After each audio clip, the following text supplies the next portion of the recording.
Van Horn. He is Pitt's place kicker. He is a freshman out of the state of Washington. This series goes all the way back to 1893. This is the 86th minute, meeting there is no better rivalry in the country. Jeff Van Horn set to start meeting number 86 between Pitt and Penn State. Van Horn's kick comes to Thomas, who backs up to his 4. Makes a spin move at the 20 and gets out near the 24-yard line. Matt Bradley coming down on the special teams to make the tackle for Pitt. John Schaefer, the senior quarterback, starts. DJ Dozier, Tim Manila in the backfield. The wide receivers, Eric Hamilton, Ray Roundtree, and the tight end is Brian Seiberling across the front. Stan Clayton, Steve Wisniewski, Keith Radisick, Dan Morgan, and Chris Conlon, who's coming off a knee injury, but was able to practice this week and is ready to go. First possession of the ball game, Penn State, just outside their 24-yard line.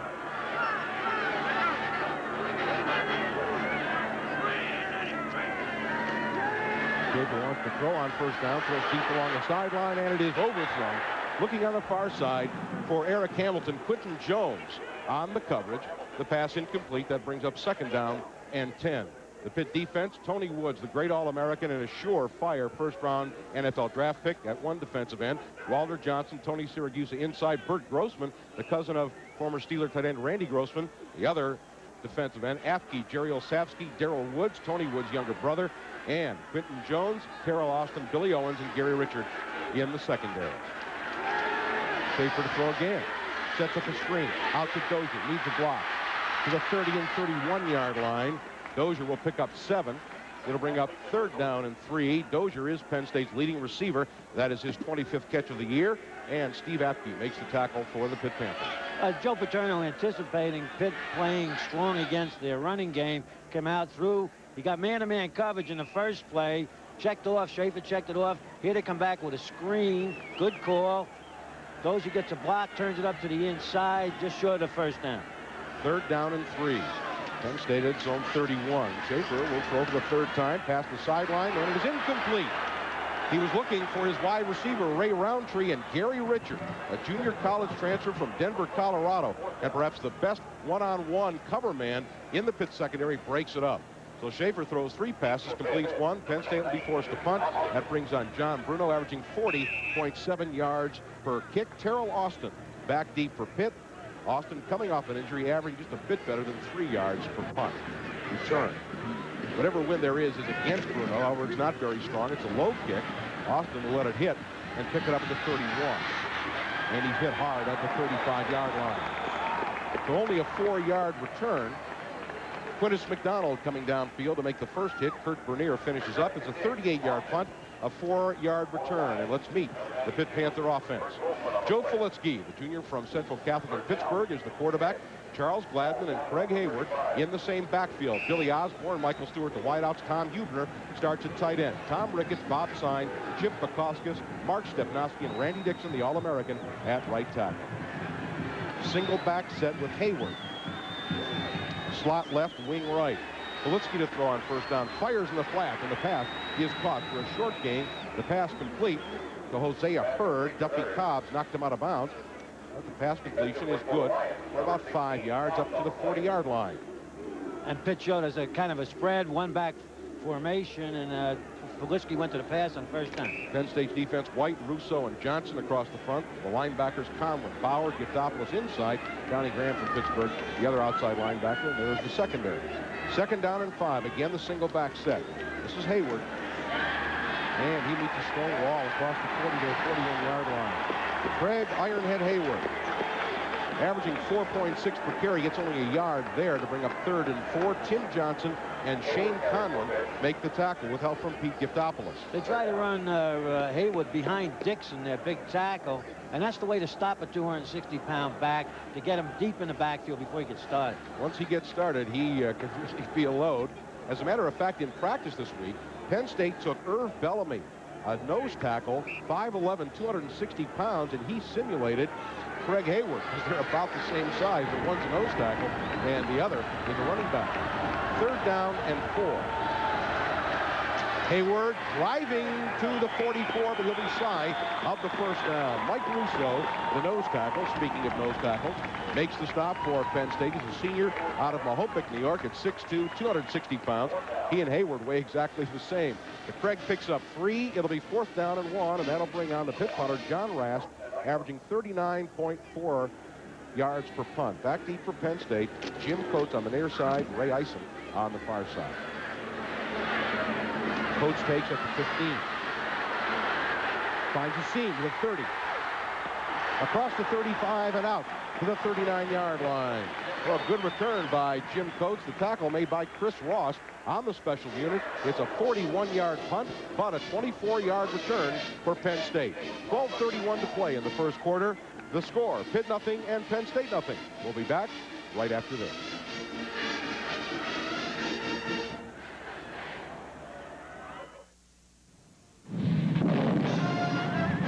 Out here, a thunderstorm rolls in fast, sometimes too fast.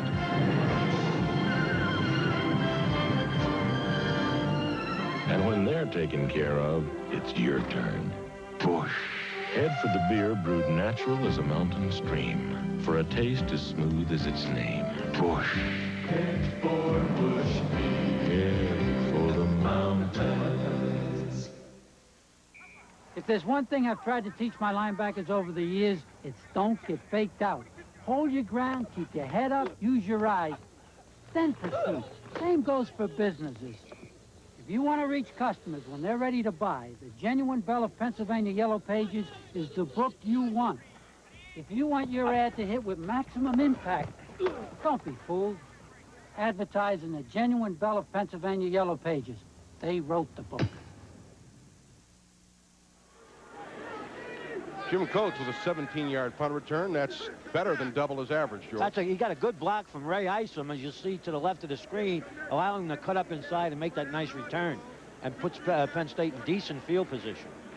Penn State will start out at their own 39-yard line. Both teams with a possession. Both teams went 3 downs and out. Penn State throwing on all its 3 downs. Pitt with a pass and 2 runs. I formation. Manoa and Dozier in the tandem. Dozier, nothing. Maybe a half a yard. That Pitt defense giving up just 84 yards per game on the ground. That's 6th in the country. Matt Bradley, first man in. He's a junior from Centerville, Ohio. So Dozier, no gain. It'll be 2nd down and 10. Well, I think the purpose of Penn State coming out throwing is just to let Pitt know that they will throw the ball if they have to. But they want to run it. That's their game. Penn State averaging 246 yards on the ground per game. That's in the top 15 in the country. Schaefer on 2nd and 10. Fires to the sideline. Dozier with the reception out at the 45-yard line for a short gain of 6 yards. It'll bring up 3rd down and 4. Quentin Jones, corner, makes the stop. He is a junior from Pompano Beach, Florida. Dozier's caught 26 passes this year, 2 of them for touchdowns, averaging 11 yards per reception. Schaefer, by the way, has hit on 58% of his passes, 9 touchdowns, but he's been judicious with his passing. He's only thrown 4 interceptions in 185 attempts. Penn State 0 for 1 on 3rd down. In the flat, the pass is caught for a 1st down. And a big fullback, Tim Manoa, out of bounds in Pitt territory at the 45-yard line. Billy Owens makes the tackle. The pass complete to David Clark, a senior from Deptford, New Jersey. Not Manoa, was in there at fullback. Now, this again, just a quick pass. It's the fullback coming out, David Clark, right into the flat. Nice reception, and Clark takes it for the 1st down. 10-yard gain and a 1st down. Clark is in at fullback because Steve Smith, who injured an ankle last week against Notre Dame, probably will not play. Manoa on the draw. Good block from Dozier, but a great defensive play, stopping him for a gain of a couple yards, was Tony Syracuse, a sophomore from Kenilworth, New Jersey. Manoa got the block from Dozier, but Syracuse was there to close down the hole. You know, Pitt plays that 4-3 defense, but what they do, they'll slide those 2 inside people and give you an odd look either to the wide side of the field or the strength of the formation, and that's what happened with Syracuse that time. He slid over to a nose guard position, come off the block, and made the tackle on a draw play. Penalty flag against Pitt. That'll wipe out the play. Here's the call from William McDonald. The offside call against Pitt. Walter Johnson was the guilty party. He was offside on the play, so it is 1st and 5, just outside the Pitt 39-yard line. Just underway, no score, 11.5 to play, first quarter. 1st down and 5.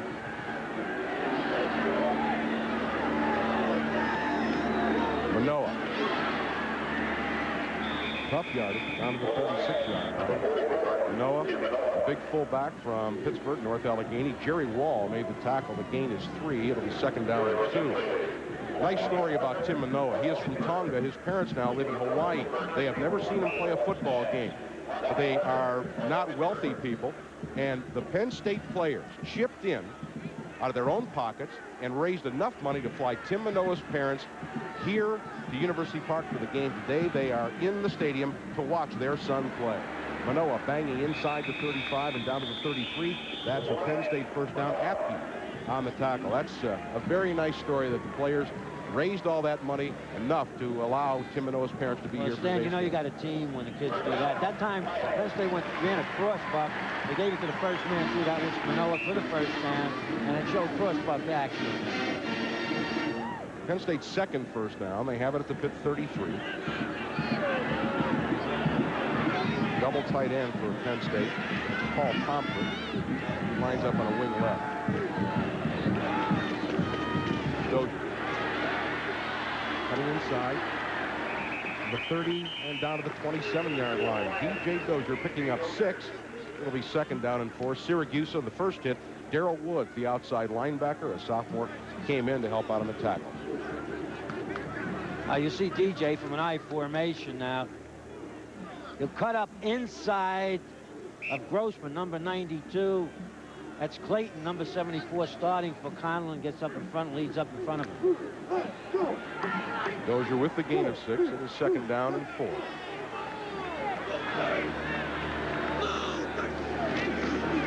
Dozier again. Good penetration in the backfield by Lorenzo Freeman. Freeman broke free at the line of scrimmage, got the penetration to stop Dozier for no gain. Lorenzo Freeman, a senior from Camden, New Jersey. As I said before, Stan, Pitt is sliding that defense, sliding the down people, sliding the linebackers. Freeman makes penetration, took an inside move, stopped Dozier. 3rd down 4. Penn State 1 out of 2 on 3rd down conversions. Penn State stays with a double tight end formation. Schaefer rolling. Fires on the run, and it is almost intercepted. Steve Apke almost came down with the interception. They were looking for the tight end. Apke almost picked it off. Almost an interception. That's Paul Pomfret, number 88, was the intended receiver. They put Pomfret in a slot type of formation. He tried to curl it in, but Apke was right there.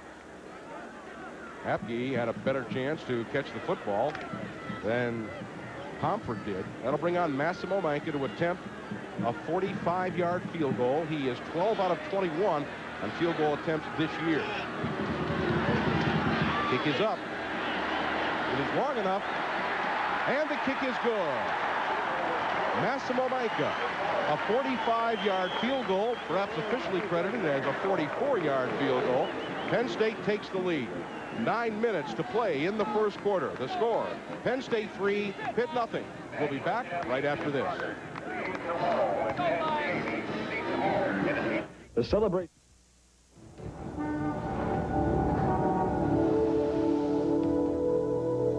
There is a higher intelligence coming to share a wealth of knowledge and powers. Follow your instincts and welcome them. They are known as Minolta Zoom copiers. They transform complex functions into child's play and have remarkable endurance. Bring higher intelligence to your office with Minolta Zoom copiers, only from the mind of Minolta. Our 3rd offering is the Century of Excellence commemorative book. Inside, you'll find articles written by the nation's top sports writers on the early years at Penn State, the Penn State All-Americans, Coach Joe Paterno, and the Penn State winning tradition. To order these official limited edition keepsakes, call 1-800-531-5314. That's 1-800-531-5314. Visa and MasterCard accepted. We want to remind you that the broadcast cablecast rights to this game are granted by Penn State University to TCS. Any rebroadcast or other use of this telecast without written consent is prohibited. Announcers on this telecast have been hired and paid for by TCS. Massimo Manco with the first score of the game, a 45-yard field goal. Well, a 44-yard field goal. Well, 44 and a half. You're going to call me a liar for 36 inches. It's a 44-yard drive, 8 plays, eating up about 3.5 minutes. And the punt return set that up. They got a couple of first downs, put them together, and they were able to get 3 points out of it. Manco will kick to Keith Tinsley, number 20. Tinsley started the year, his entire career actually, was as a defensive back, but because of injuries to the Pitt wide receivers, Tinsley moved to a wideout and has had a good season. 18 catches this year for 4 touchdowns. He's averaging 21.1 per kickoff return. It's a short kick, and they're going to let it roll. Someone's got to pick it up, and they'll take the touchback. Miscommunication between the Pitt deep men, the 2 up men, and Tinsley, and someone let it go. Alphonse and Gaston are lucky, however, to get the touchback, and the Panthers will start out at their own 20-yard line, 1st and 10. Once in a while, those backs forget that's a free ball, and they were fortunate. They got on it and come out to the 20. Joe Filitsky, junior quarterback from Pittsburgh, completing 56.5% of his passes coming in. He only threw the football 46 times this year. 1 touchdown, 2 interceptions. Pitt again goes to a spread. Filitsky will throw on 1st down. Over the middle, and it is caught. The pass complete to Michael Stewart for a short gain out to the 23-yard line. Shane Conlon, the All-American linebacker, makes the tackle on Stewart, who just caught his 27th pass of the year. Well, Stan, Coach Gottfried had allowed people to believe that with Haywood and Gladman in the back, he was going to do a lot more running. But here you see Stewart getting hit for a short gain. But actually, they're using Gladman as a receiver now. He's setting up in a slot or as a wideout. This is something they have done before, using Charles Gladman as a receiver. Now they go to the pro set. It's a gain of 4, 2nd and 6.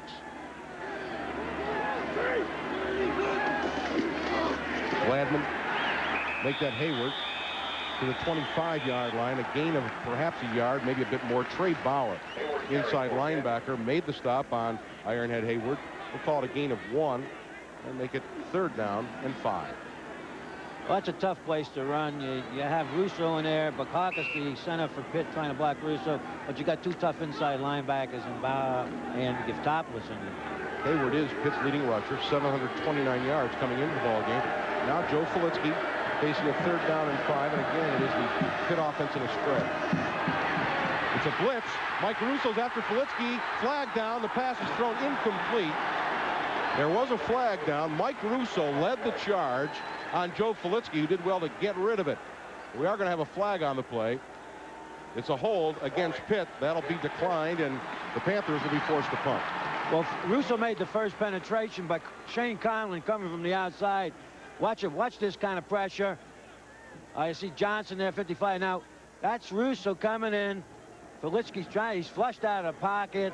Just tried to get rid of the ball, but there was a holding call. Mark Stepnowski, the sophomore from Erie, is called for the hold. Stepnowski is a terrific offensive lineman. Don Nealon, the head coach of West Virginia, said that Stepnowski is one of the best offensive linemen he'd ever seen. That indeed is high praise. Coates and Isom back deep. They stand to their own 40-yard line. Rasp with a 41-yarder. His first attempt. It's off a high kick. Isom will take it to 38. Got room to run to midfield, and that's as far as he will get. But a 12-yard return for Ray Isom and a 37-yard punt. First man downfield is Reggie Smith to make the tackle for the Panthers. 7:27 to play in the first quarter. Penn State leads Pitt 3-0, and we'll be back right after this.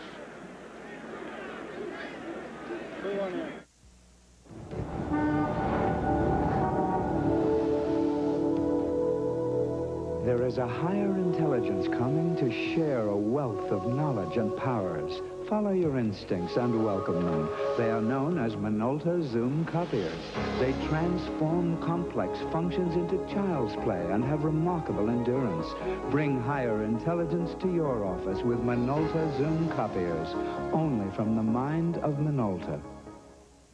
Waiting for special new savings on Pontiac? The wait is over. Now at your Pontiac Pace Centers, save up to $72 a month with direct-to-you GMAC leasing. Choose from selected new 87 Pontiacs in stock, all with air conditioning, stereo, and more. Pontiac 6000 or Firebird, now just $199 a month. Grand Am, now just $189 a month. Sunbird or Fiero, now just $169 a month. A limited time offer with total savings up to $3,400. So don't wait. See your Pontiac Pace Centers now. Penn State leads it 3-0 in the first quarter, 7:27. John Congemi is in uniform today. Got the cracked vertebrae, wanted to dress for today's game, but he will not play.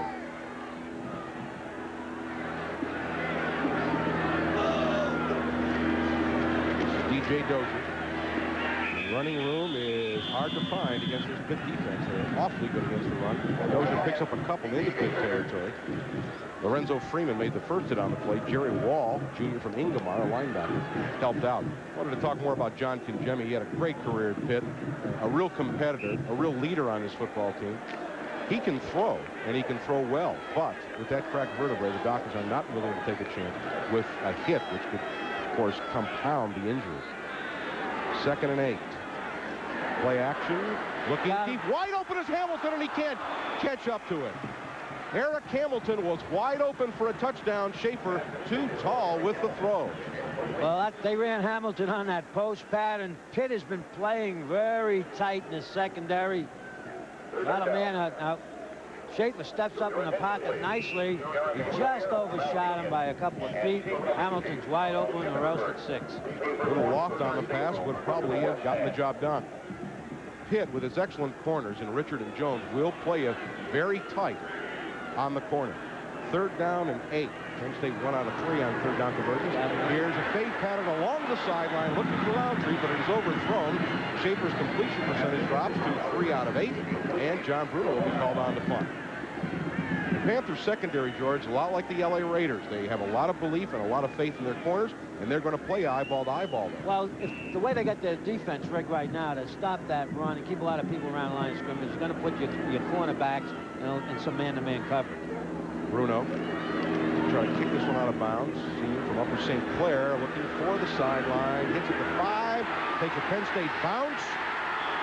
And they're going to call it a touchback. 3 Penn State players down there trying to bat it back into the field of play. But it is a touchback, a 49-yard punt. We've got 6:35 to play in the first quarter. The score, Penn State 3, Pitt nothing. We'll be back right after this.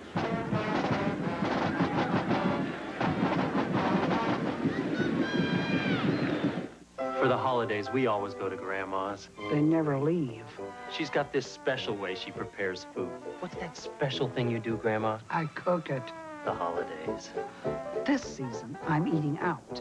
Batter fried shrimp at Long John Silver's, plump golden brown, and I don't have to cook. Now that's a holiday treat. Gee, Grandma, you're not serious about not cooking, are you? Long John Silver's. Watch me. Sounds good to me.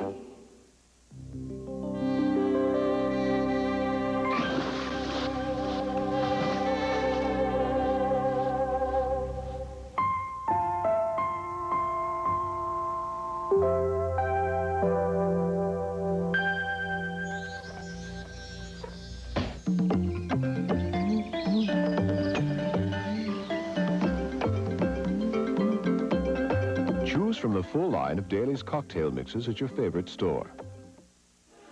The Pitt Panthers starting out at their own 20-yard line. This is their 3rd possession of the football game. They are still looking for their initial first down. Throw set, Hayward and Gladman. This is Craig Hayward. Cracks the line of scrimmage and gets a couple out to the 22-yard line. Nose tackle, Mike Russo, makes the stop. If you're wondering about this Penn State defense, they have allowed only 3 points all year long in the first quarter. They have allowed only 19 points in the second quarter. Only 22 points this year in the first halves of their first 10 games. Only one of those was a touchdown, and that came on a blocked punt in the end zone. So the defense really has not allowed a touchdown in the first half of any game this year. Hayward with 2. It is 2nd and 8. Politsky, middle screen. He's got Gladman for a first down out to the 35 and near the 37-yard line. Bauer and Giftopoulos made the tackle, but a beautifully conceived screen, middle screen to Charles Gladman for a first down. Well, actually, what happened, it might have been a fake of a middle screen and let Gladman coming from the outside, because you see, all right, now he fakes to Gladman on a delay. Now Gladman gets in front of the screen, if it was a screen. It's a little delay, outlet pass. Makes a nice gain out of it. It's a 14-yard gain, and the initial first down of the game for the Pitt Panthers, lining up in an I.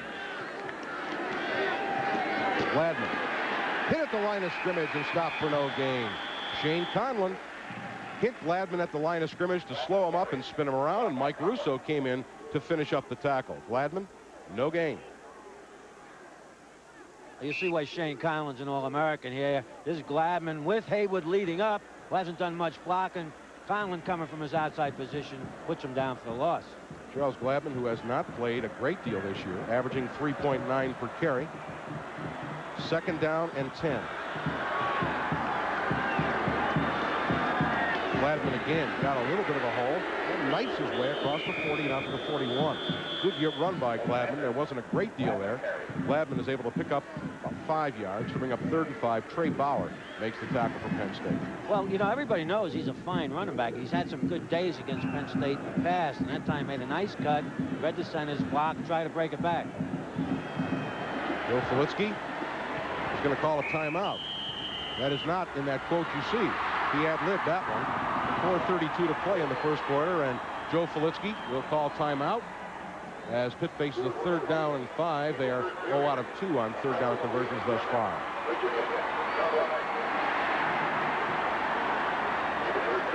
George, we have seen Pitt thus far throwing relatively short, quick hitches, quick outs, passes over the middle. Is that to bring a defense in and then look for a deep pattern? Well, they figure, you know, the Penn State plays such tough defense themselves that the only thing they're giving them is the short stuff underneath. Right now, they're like two fighters that are kind of feeling themselves out in the early rounds. Penn State has not run the ball as well as I think they will eventually as the game goes on. And I think they'll mix it up a little bit more with play action. But Pitt, again, I said in the beginning at the top of the show, this game, whether Pitt can win it, keep it close or whatever, is relative to how well their defense plays. And right now, their defense is playing very well. Penn State with the only extended drive of the game. That was for 44 yards. And in case you joined us late, it ended in a field goal by Massimo Manca. 3rd down and 5. Pitt will spread the offense. That's Gladman flanked way out to the far side of the field. Filitsky with time, fires over the middle. The pass is caught. Stewart breaks tackles to the 50, and he's in Penn State territory near the 45-yard line. Duffy Cobbs finally brought him down, but Michael Stewart, a junior from Norwalk, Ohio, was stopped for the short of the first down, but on individual effort managed to pick up the first down. Well, you see what happens here. Stewart makes the reception before he gets to the first down. This is just poor tackling. A couple of people have a shot at him. First was Conlon, then Bauer. Stewart's unable to get up to make that first down. Pitt's first venture into Penn State territory, outside the 45-yard line. Counter to Gladman, breaks through a hole to the 40, 35. He's down to the 33-yard line, and another Pitt first down. Marcus Henderson, the hero back, made the stop, the junior from Aliquippa. But Gladman picking up nice yardage on the counter. Excellent blocking up front. You see the tackle pulling here. This is a counter play. He gets a real great block, makes a good cut from the inside. That was the All-American offensive lineman, Dixon, who made that key block for Pitt. A tackle trap and a 13-yard gain and a first down for the Panthers at the Penn State 33. Straight drop over the middle, wide open. Hayward makes a move. 15, 10, 5. Hayward down to the 3-yard line. Henderson and Downing made the tackle, but Ironhead Hayward, a 30-yard pass reception and run. Very well conceived play. All right, now you see Hayward, he'll come out from right to left. They had him lined up real wide. Nobody's on him, wide open. You cannot let a 260-pound back get that much steam upfield. Different angle from back here. Watch Filitsky. Hits him right on the numbers. Good throw, good catch. And he can roll when he gets going. Look at that move for a 260-pound back. First and goal, just inside the 4-yard line. Hayward. He's hit, and he'll be dropped for a loss of the 5. There is a flag down. Conlon made the tackle on Craig Hayward, but there is a flag on the play. It would be 2nd and goal from outside the 5. The penalty appears to be against Penn State. Offside it is. So Pitt will accept the penalty. And that's a big penalty, because a lot of difference between on that 5-yard line and 2.5-yard line. Pitt would have been almost forced to throw on 2nd and goal from outside the 5. Now they're going to have it 1st and goal at the 2. Well, I've heard Penn State with delayed passes so far early in the game. Something that Penn State probably has not seen and Pitt has not used all year long. 3 minutes to play in the 1st quarter. You see the streak of not having allowed a touchdown in 16 regular season games. 1st and goal. It's a full house backfield. Hayward driving to the 1-yard line. Pitt going with a full house backfield with an offensive lineman to lead the blocking at the point of attack. Hayward with a 1-yard gain will be 2nd and goal from the 1. They put it back in motion to lead up in there right there where the lineman is. Number 6. You see him leading up there, trying to get a little bit more penetration to give the big fullback a big increase. That is Dean Caliguire, number 64, an offensive guard, a freshman from Montour. Nate Hayward, number 35, Ironhead's younger brother, is also in the backfield. Hayward dives in for the Panther touchdown. Craig Hayward goes over from the 1. And for the first time this year, Penn State has given up a 1st quarter touchdown, and the Panthers have the lead at 6-3. Exact same play. Caliguire is lined up in the backfield as a left halfback. They put him in motion as that big extra blocker. And you got like a 260-pounder leading a 260-pounder, and Hayward goes up and over for the touchdown. 2 big plays on this drive. A 3rd down pass to Michael Stewart, who got a 1st down on his own, and then a 30-yard pass from Politsky to Hayward. Van Horn, 27 out of 27 on extra points this year. He remains perfect. The Pitt Panthers with a beautifully conceived and executed 80-yard touchdown drive, and Pitt has a 7-3 lead with 2:12 to play in the 1st quarter.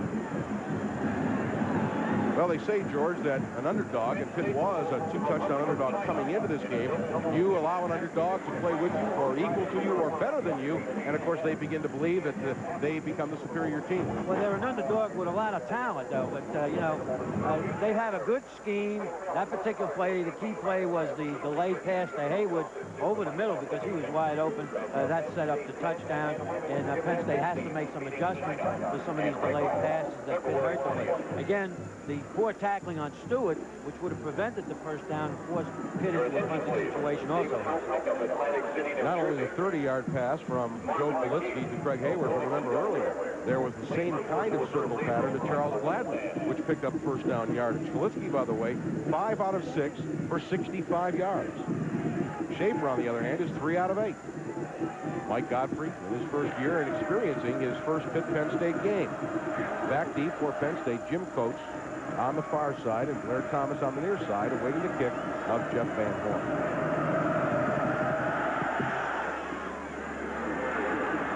Short kick, Thomas at his 9. Makes a move. Another one, 25-30. Look out, the Blair Thomas to the 40.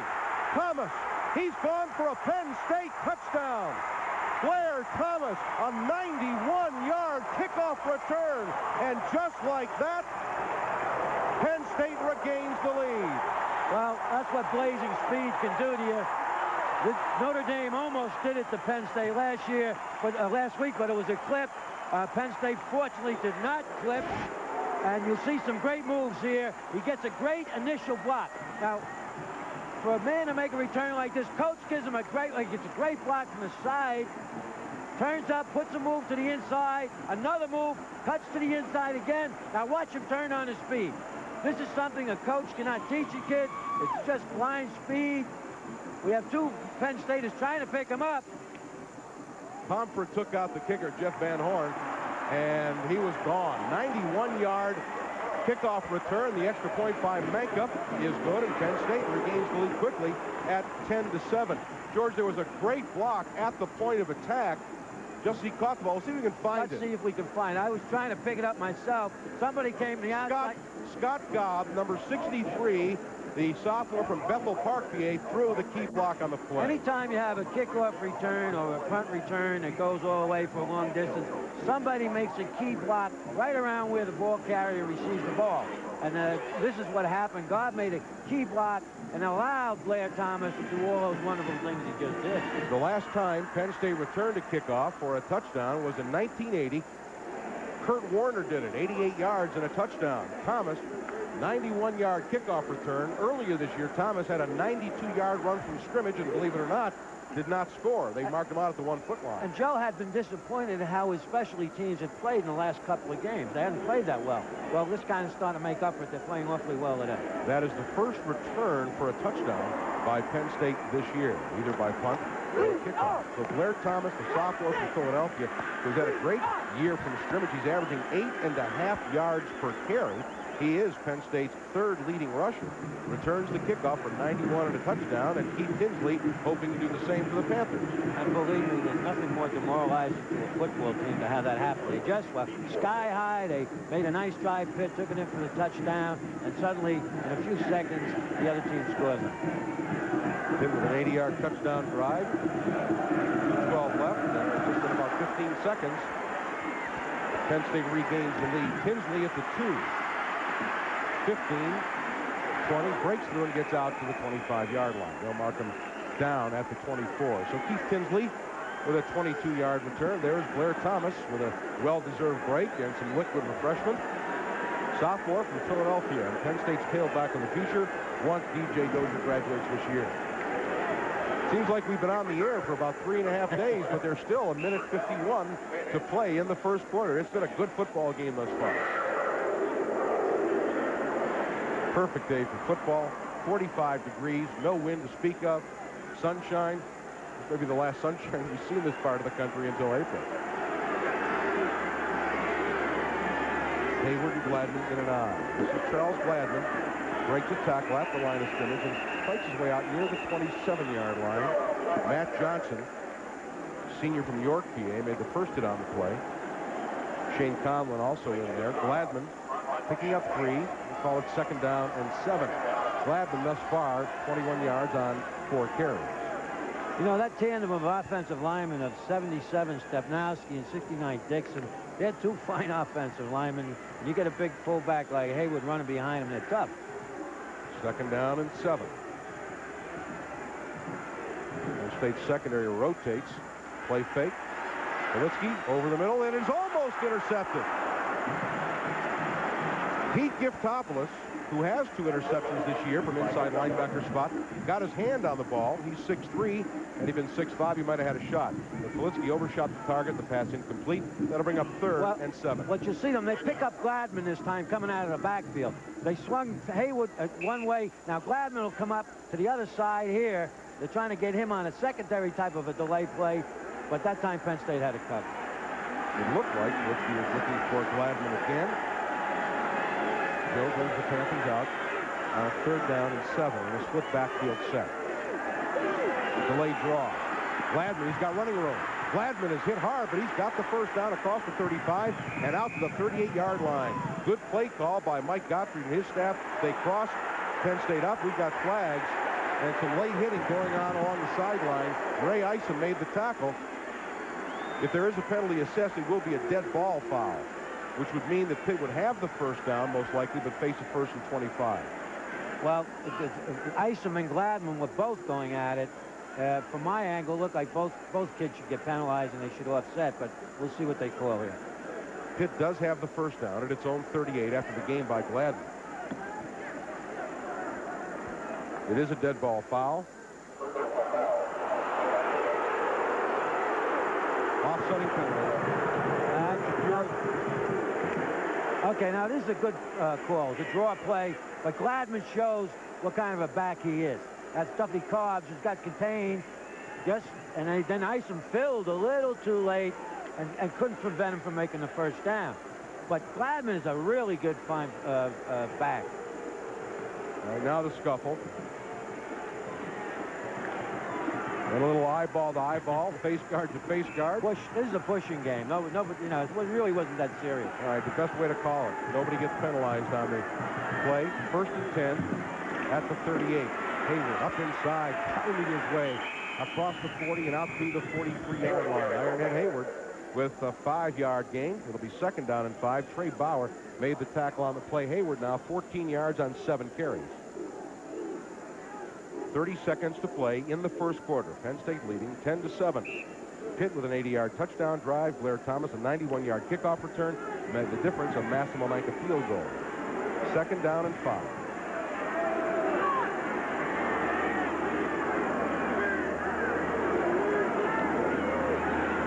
Play fake. Zalitsky over the middle, and it is caught and then dropped.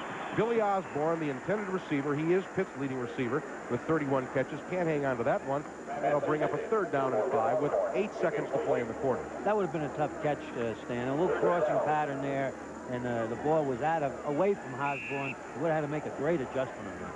Joe Zalitsky now 5 out of 8 on the afternoon. Good for 65 yards. He faces a 3rd down and 5. Pitt is 2 out of 4 on 3rd down conversion.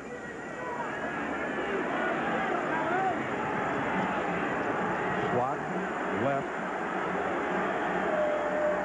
Penn State chose this and backs out.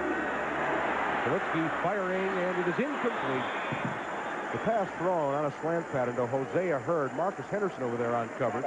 But the pass was low, and that'll force the Panthers to punt. John Rask coming on. 3 seconds to play in the first quarter. That was a big play because it took away some Pitt momentum. They went to a curl pattern in the first down. Penn State was in the right defense.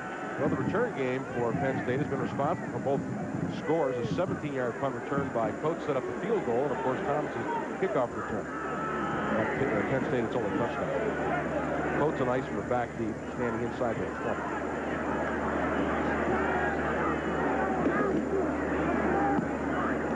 Rask, a high floating kick.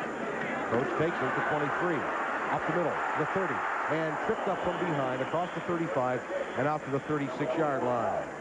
So another good return by Jim Coates, and we have reached the end of the first quarter. The score, Penn State 10, the Pitt Panthers 7, and we'll be back right after this.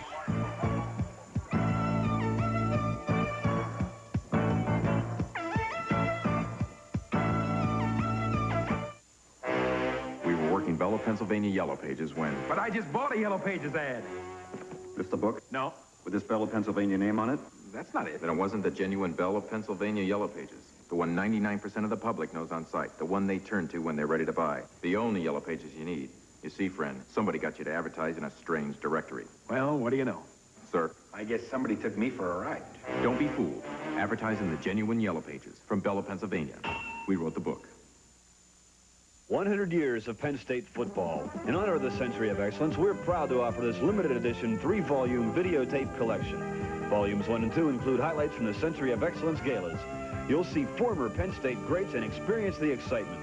Volume 3 is the 1986 season in review. The set is destined to become a collector's item. To order, call 1-800-531-5314. That's 1-800-531-5314. Available in VHS or Beta. Visa and MasterCard accepted. He's gonna love it. As long as we're not late for the meeting. This is gonna whiz us right there. Hey, this, we got a red hot express. We got a red hot express. We got a red hot crew. We got a red hot crew. We got super value rates. We try harder too. Hey, this, we're red hot for you. I love it. But what's it gonna cost? Don't worry, we'll give you a super value rate. Hey, this, hey, this. Are you kidding? There's no way. No way this is a light beer. But, I mean, I believe you if you say it is. I've never tasted light beer that tastes like this. Tom Warren couldn't believe any light beer could taste as good as Genesee Light.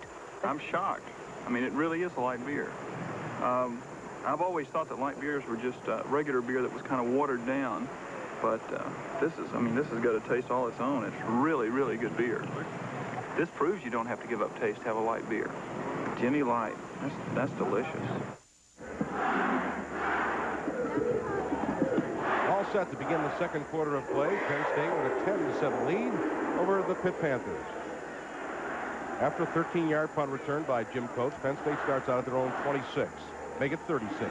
Schaefer looking deep along the sideline for Roundtree. The pass is overthrown Excellent coverage by Quentin Jones on the play. Jones, junior from Pompano Beach, Florida, 4 interceptions this year. There might be a flag on it. Jones might have used his right hand to keep Roundtree from closing in on the ball. Oh, it's against Penn State. It'll be offensive interference, if anything. Yep. So it was Roundtree caught pushing off on the play. Well, they were running stride for stride, and Jones had terrific position, inside position on Roundtree, and Roundtree must have pushed off on him to try to get to the outside. George, I'm going to assume, and I'll ask your opinion, with the tight coverage that Pitt gives on the corners, I assume that's why they're trying to go deep. Oh, absolutely. Pitt has got so many people around the line of scrimmage. As you said, it's kind of like the rated defense. They're playing Penn State's wideouts one-on-one, and I guess they feel that their defensive backs have that kind of speed to stay with them, and they've had so far. Look at the disparity in total yardage in the first quarter. Pitt playing very well. DJ Dozier on a delay across the 25 to the 30, and Dozier out to the 31-yard line on a 1st and 25. Steve Apke, the senior from Cincinnati, who was a high school teammate of Penn State quarterback John Schaefer at Moeller High School in Cincinnati under Jerry Faust. Well, the Pitt's defense has Penn State at its sink right now. You know, they want to run the football. He gets a good block from Manoa here and gets some of it back, but not enough for the first down. Penn State has to start establishing its running game. 2nd down and 15 after a 10-yard gain by Dozier. Schaefer, the straight drop, looking over the middle, and the pass is too tall. Looking on the slant pattern for Ray Roundtree, was almost intercepted by Terrell Austin. Well, Schaefer not having a good day thus far. He is 3 out of 9, only 22 yards. But again, good coverage by Pitt's defense. Austin was right there with Roundtree. They brought him that time across the field. The ball was a little high, but Austin was there. 4th down. The loss of down comes on the offensive pass interference, and Bruno will punt. It's off a beauty. Austin at the 25, 35, gets to the sideline. Finally brought down by Brian Chismar, the freshman from Swissvale, Pennsylvania, in Pittsburgh. It's a 44-yard punt, but a very good return by Austin. 14 yards. He was averaging just a little better than 3. So, with the good punt return, Pitt will start out in good shape near their own 39-yard line. That time, Chisma broke through the wall. It looked like there was a wall forming, and Austin was going to be able to get around it and make a nice return out of it. When we talk about offense, we try to analyze defense, and you often forget the kicking teams. They have played a major factor in today's game thus far.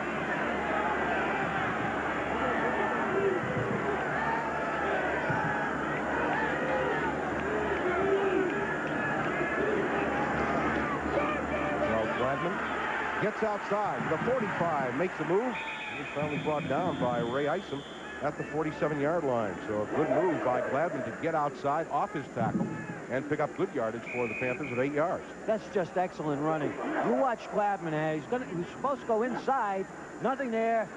Little fake, breaks it to the outside, turns on the speed, and turns it into a nice game. Ray Isom makes the tackle. Got an injury on the play. Penn State nose tackle Mike Russo is down, and he is being looked at. And we're going to take a timeout while they work on the senior nose guard. 13:46 to play in this first half. Penn State 10, the Pitt Panthers 7. We'll be back right after this.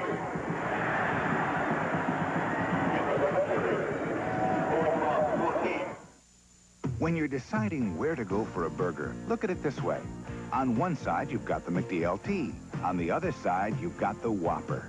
So it's just a matter of choosing between frying at McDonald's and flame broiling at Burger King.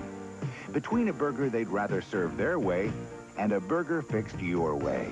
So when it comes down to this, it's as easy as this. This is a Burger King town. We know how burgers should be.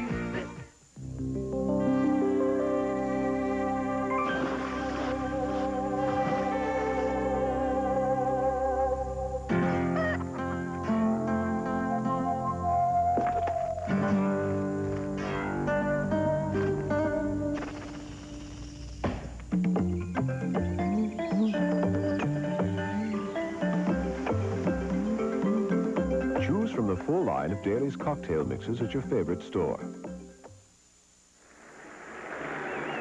Coming up at the end of the game, we'll select the Pennsylvania Gridiron Classic West Player of the Game. A $1,000 academic scholarship will be awarded in the name of the Pitt or Penn State Pennsylvania Gridiron Classic West Player of the Game. This award is sponsored by the Pennsylvania Dairy Promotion Program, reminding you to make it milk. How about an ice cold glass right now? Maybe you guys see to that. Get us some ice cold milk up here. Russo taken out of the ball game. Matt Johnson, his backup, number 51 in at nose. Second down and 2. Hit at its own 47. Gladman in motion to the near side. Hayward hit hard at the line of scrimmage, but look at the power on Ironhead Hayward as he gets 3 yards nonetheless for a Pitt first down. Giftopoulos and Kirkendall make the tackle for the Nittany Lions, but not before Hayward gets the first down. That's just raw power. You know, they had spread Penn State's defense way out and then just gave it to the fullback, short yardage. He made it on his own for first down. At midfield, 13:20 to play in the first half. Pitt trails 10-7. Slot left and an I backfield.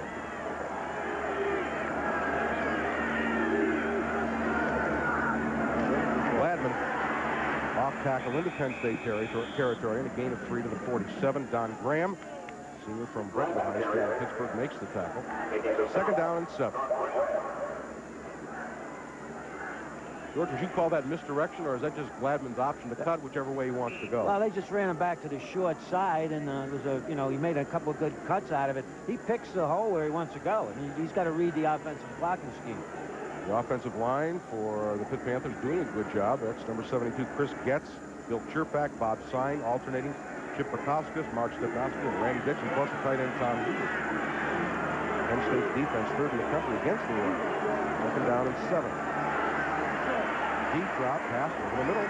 Hayward is hit, breaks away, and he has got a first down at the Penn State 39-yard line. Giftopoulos hanging on for dear life, giving up 30 pounds to Craig Hayward, but it's a game of 8 the first down. Well, you know, this is no fluke throwing to Hayward. He came into the game with 23 receptions. He's a fine pass receiver. And what they're doing now, they're just delaying him. They delay. 1, 2, 3. Then he releases, gets a full head of steam up, and Giftopoulos is 240. That's 240 hit 260.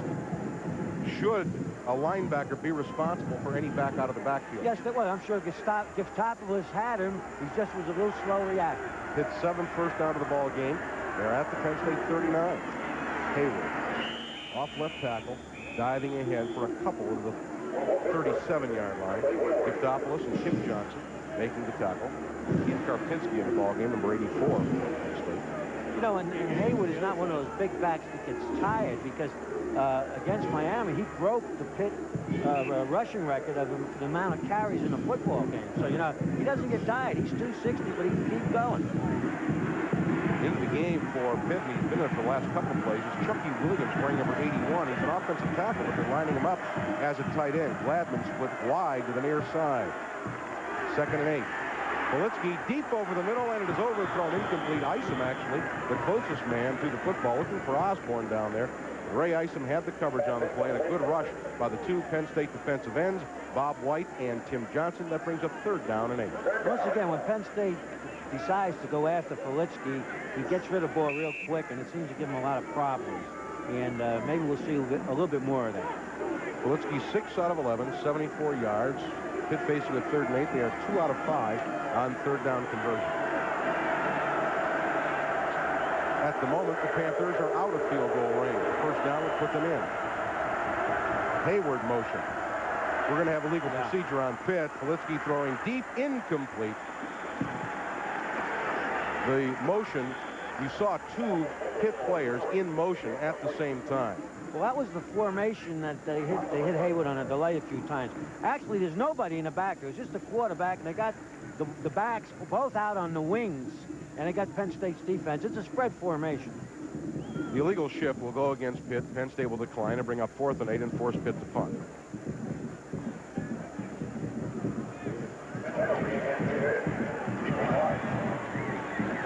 That is John Rask. This is average for the day. He is a freshman out of Norwin High School. His brother went to Stanford.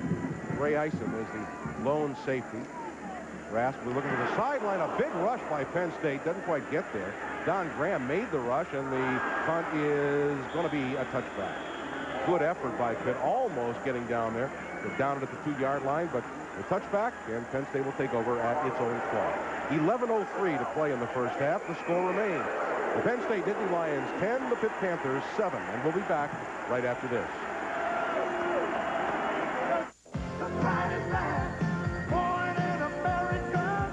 See the all-new 87 Plymouth Sundance, the unbelievable American car. It's everything you thought came only in an import. And take a look at 87 Plymouth Reliant LE. At just $87.62, it's America's best 6-passenger car value.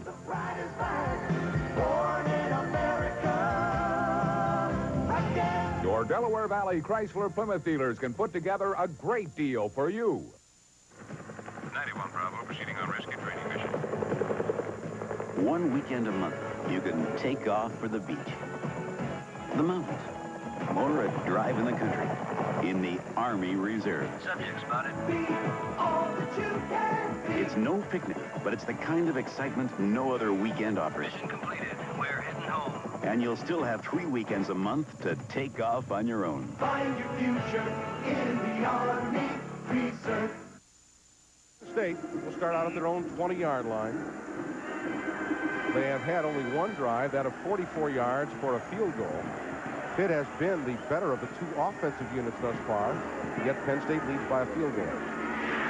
Tony Woods coming in from his left defensive end position, ran right into John Schaefer, who was rolling to that side. Woods, his 12th sack of the year, Pitt 47th sack of the year.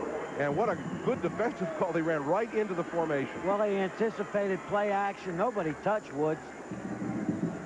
And actually, Schaefer was defenseless, puts him down for a big loss. And Pitt is playing very, very aggressively on the line of scrimmage. Steve Wisniewski was the guard trying to get there, but Schaefer rolling to that side.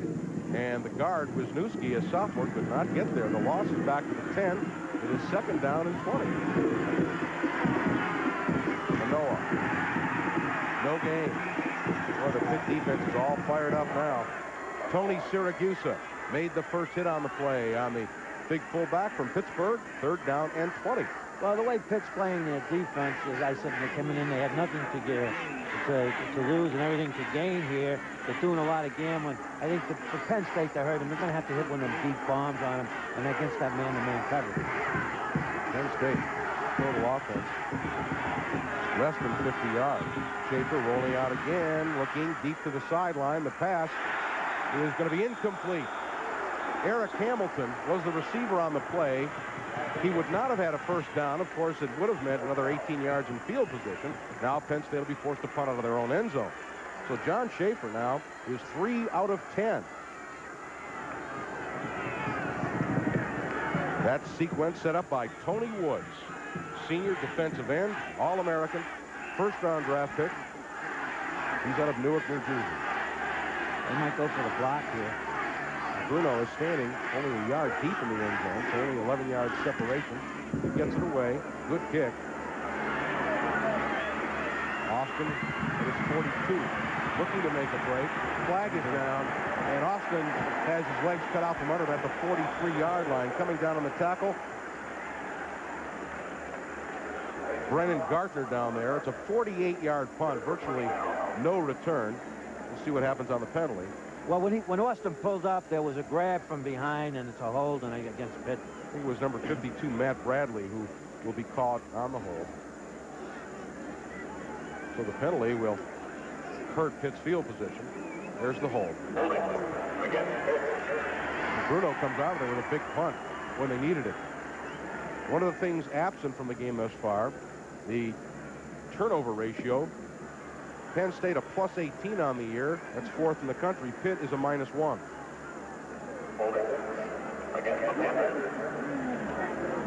The hold will move the football back inside the 35 to the 33. Pitt will take over. 1st down and 10. Let's see if the Penn State's defense tightens up. They've seen some new stuff that Pitt put in for this particular game, and I'm sure they're going to have made some adjustments. And we are going to have a timeout. 9:33 to play in the first half. The score: Penn State 10, Pitt 7. Pitt 136 yards. Penn State only 36. Yet Penn State has the lead. Pitt takes over at their own 33. Kulitsky Throws back to Hayward. To the 40. Hayward, the 45, makes a great move to the 50. Greg Hayward is in Penn State territory at the 46-yard line. A 21-yard gain. And Hayward got most of it on his own. Matt Johnson finally brought him down with help from Dwayne Downing. Stan, a very clever play. They flooded the wide side of the field and then rolled to the short side, and you'll see a delay screen right here to Gladman. Oh, that's Hayward. That's okay, Hayward. And that's a 260-pound back who can make cuts like that. And they released the right side of the line, enabling him to get the ball, turn upfield. The big block was by Mark Stepnowski on Mike Beckett. 1st and 10. Politsky, deep over the middle, is batted away at the last second. Exceptional defensive play by Marcus Henderson, the junior from Aliquippa, as the receiver was open, but Henderson batted it away at the last second. And speaking about the secondary, Penn State has been playing number 4 Downing in there in place of Eddie Johnson. Now, good play selection. They get a first down and come right back with the pass over the middle, and Marcus Henderson bats it away at the last minute. Can't play defense, pass defense anyway, any better than that. Politsky now with that incompletion. Hitting on 50%, 7 out of 14, 95 yards. 2nd down, 10, 9 minutes to play, first half.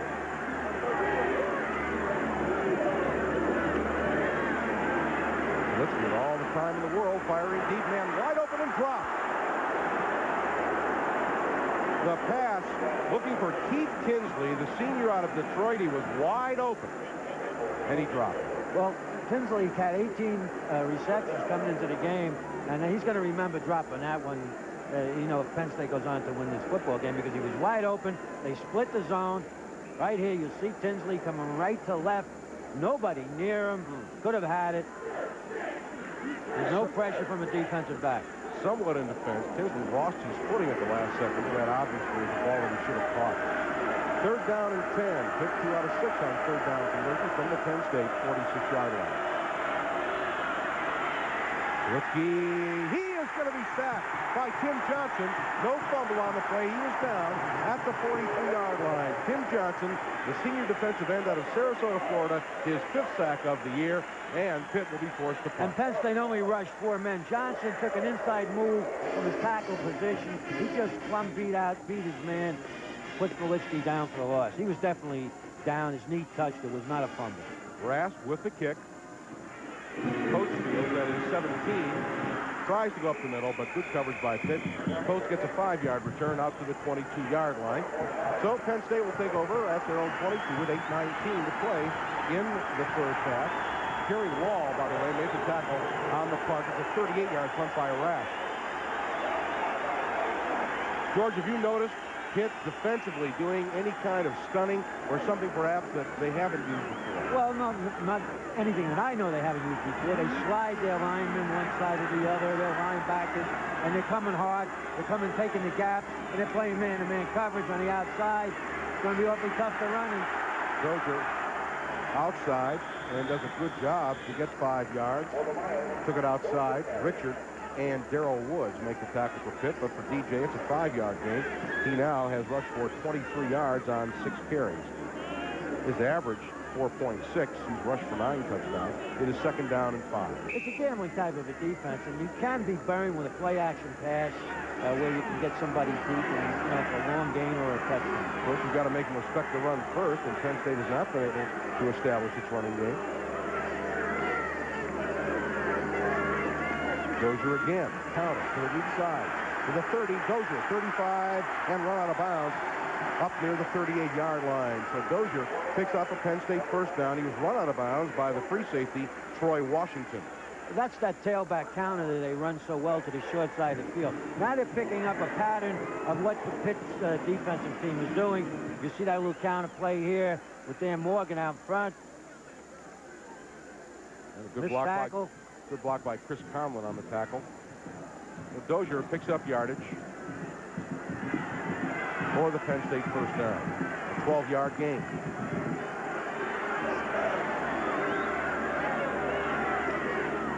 Manoa.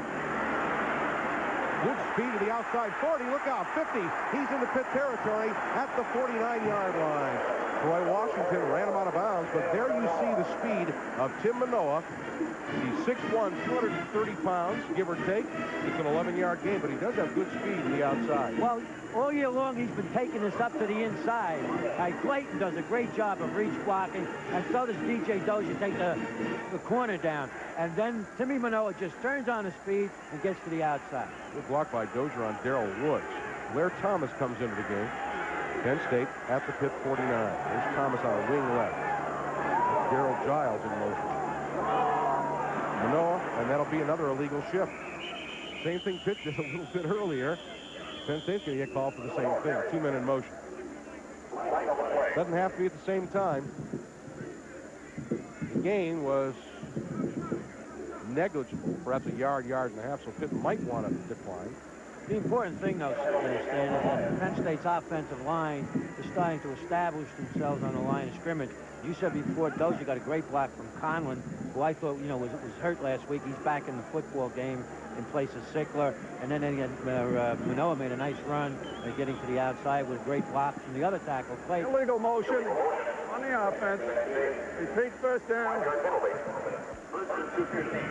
Third penalty against Penn State. Panthers have been flagged twice.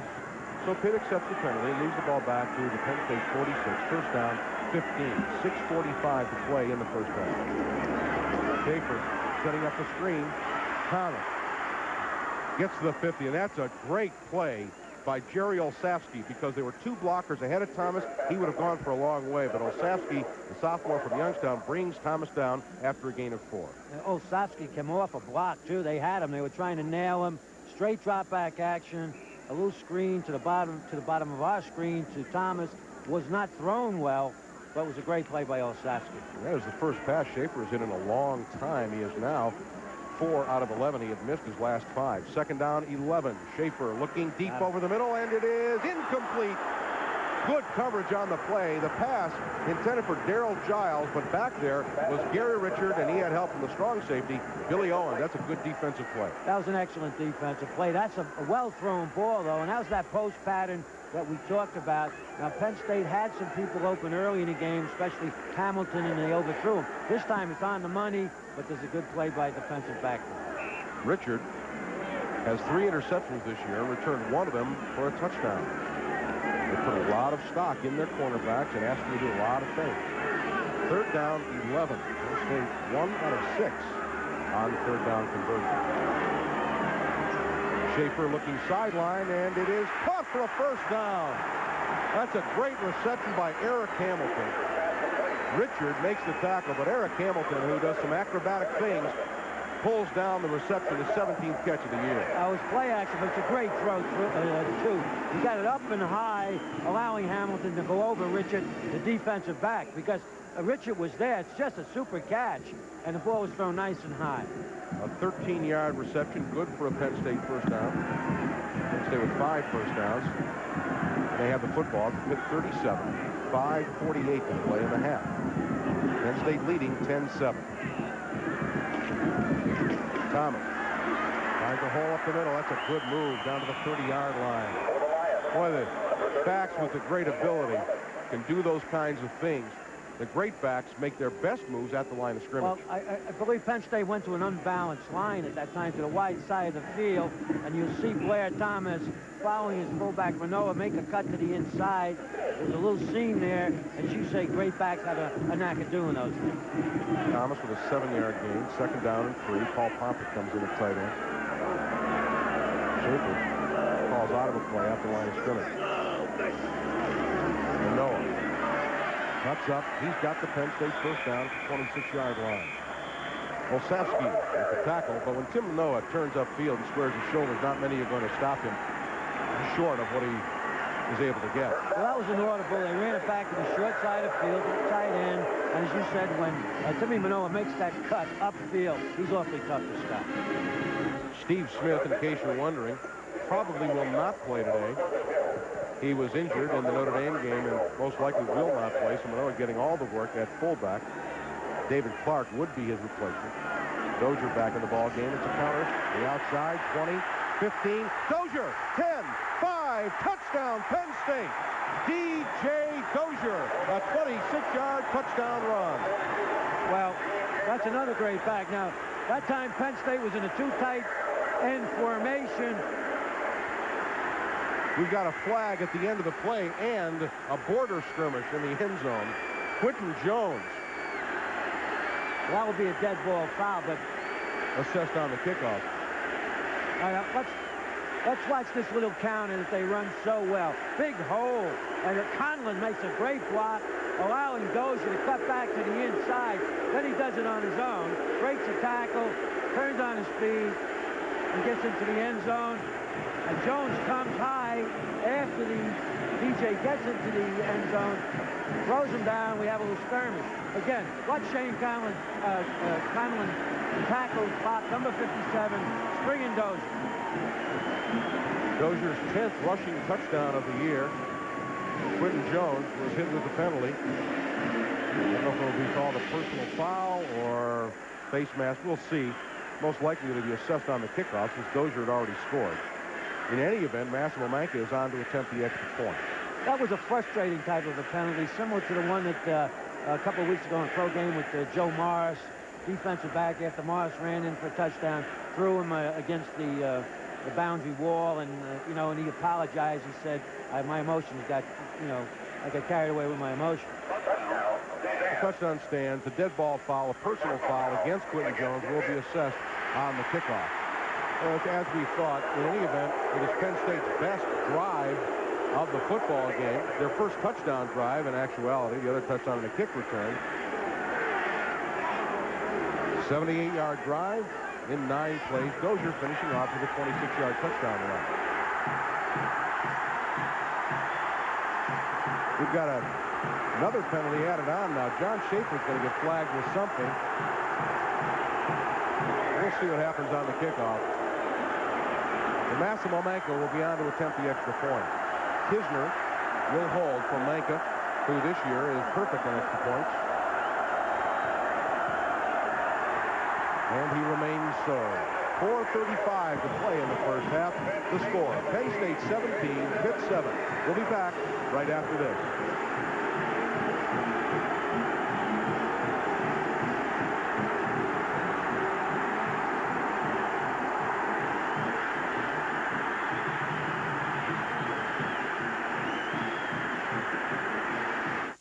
Let's explode a myth that waiting to buy your new 87 Buick Century will save you money. It won't. The sticker price stays the same, and your trade-in actually loses value if you wait. Let's explode another myth that you'll have most of the same tax benefits next year. Wrong. Full interest and sales tax deductions will be gone after December 31st. Now is the time to buy the most popular Buick on the road today. 87 Century. Luxury, comfort, room for 6 at your Buick Value Team dealer, where better really matters. Good work, Starship. Why don't you guys take a break? How about a Pepsi? There's only one left.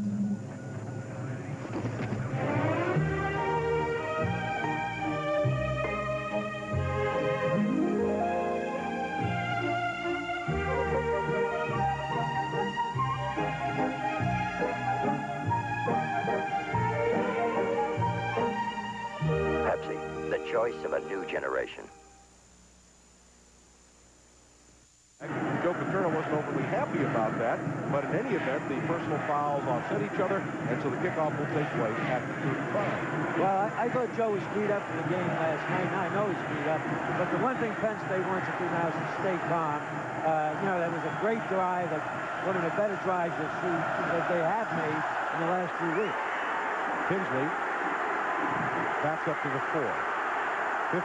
He's hit hard at the 20-yard line. Good, solid hit by Gary Wilkerson, sophomore quarterback. And all that pushing and shoving and hitting and personal foul business has this crowd of over 85,000 alive and awake. It seems to me, George, this is a very key series for both teams. You can feel the emotion on both sides. Obviously, it's Pitt versus Penn State. But with the crowd now into the football game, with 3 downs and out, would get Penn State really fired up, and conversely, if Pitt were able to drive, they would quell the crowd. Well, you want emotion, you want your kids fired up, but you want them under control. 4.5 to play, first half. Penn State with its biggest lead of the ball game. Osborne in motion. Politsky to throw. Here's the middle screen to Hayward. 25, 30.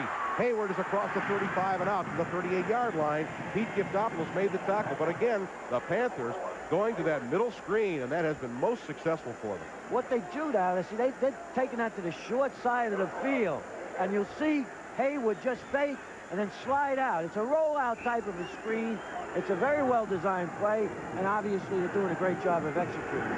Greg Hayward now, 4 catches, 77 yards. Polamalu in at nose tackle for Penn State. Number 99, Kirkendall, left defensive end.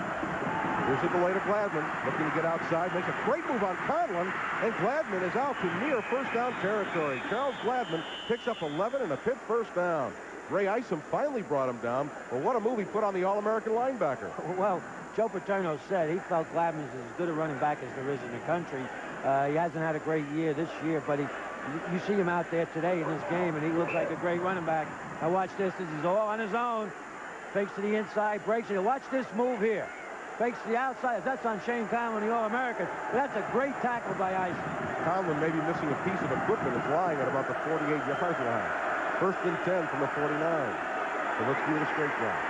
Over the middle, and it is caught. Again, a short pass to Hayward. Makes a move, and a flag is down at the 46-yard. We've got 2 flags down. One in the offensive backfield.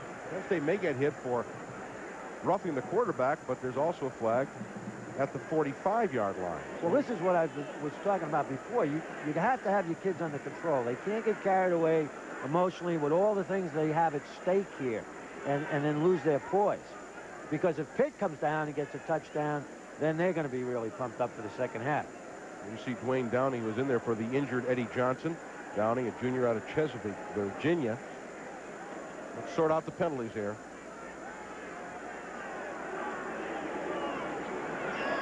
Roughing the passer.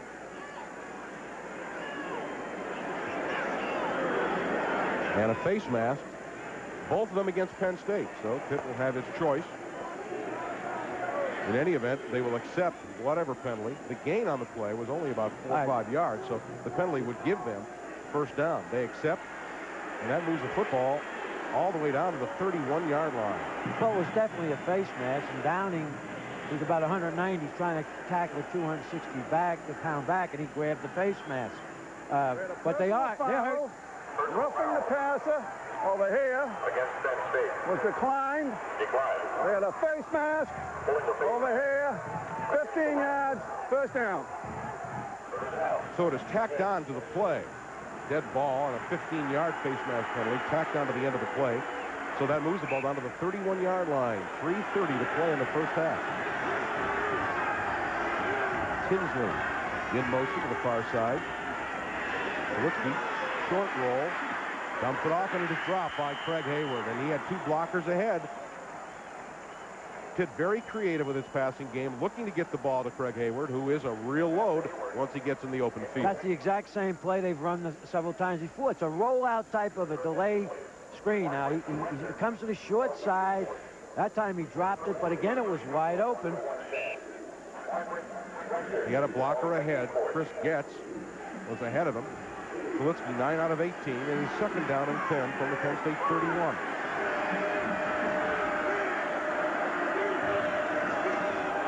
Gladman looking for a hole, a little bit of a crack inside the 30 to the 28, a gain of 3 for Charles Gladman. Pete Kirkendall and Ayatollah Polamalu make the tackle for Penn State. Gladman now, by the way, 56 yards rushing and 9 carries.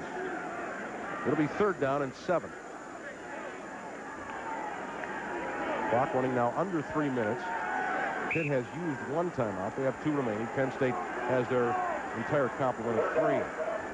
Pitt is 2 out of 7 on third down conversion.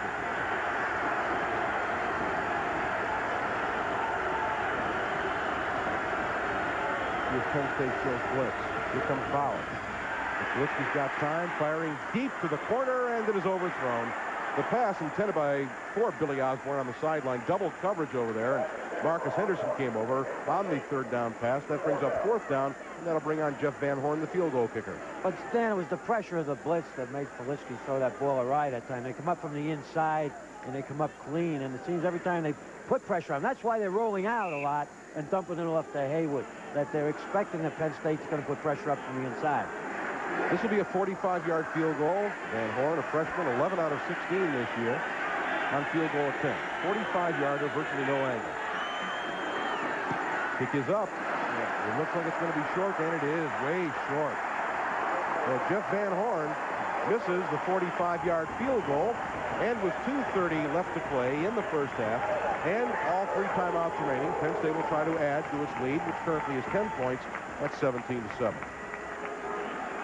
That was a very, very big play for the Penn State's defense because it calmed them down a little bit. They were getting too emotionally into the football game, and then I wouldn't say they were losing their poise, but, you know, they get a little reckless, and then before you know it, the opposing team puts a big play up against you.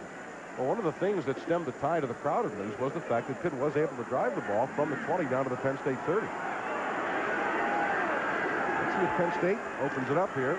They've got some time remaining. Dozier, get in the backfield, keeps his feet, and is lucky to get a couple out to the 30-yard line. Olszewski, the inside middle linebacker, makes the stop and Pitt's 4-3. 2nd down and 8. The clock runs to 2:14 to play. I would imagine Penn State wants to get 1 first down, George, before they start using their timeouts and going into the 2-minute drill. Well, again, yes, and I think that they're thinking of at least trying to get 3 points out of this before the end of the first half. Schaefer is 5 out of 13. 2nd and 8. Schaefer over the middle, and it is caught for the first down at the 42-yard line. Again, it is Eric Hamilton with the reception. That'll stop the clock with 1:53 to play. Troy Washington, a sophomore from Duquesne, PA, free safety, made the tackle, and Penn State will line up on the ball. Good call, good throw. They curled Hamilton to the inside over the middle, which they don't do too often. 1st and 10 from the 42. Schaefer deep over the middle, tight end is wide open, and it is almost intercepted. Good defensive play. Coming across, Quentin Jones, also there, Terrell Austin. Cyberling was open, but the Pitt safeties reacted very nicely to the ball and knocked it down. Well, they did. They reacted very well. John looked right at Cyberling, and then both the Pitt secondary people read his head and went right to the ball.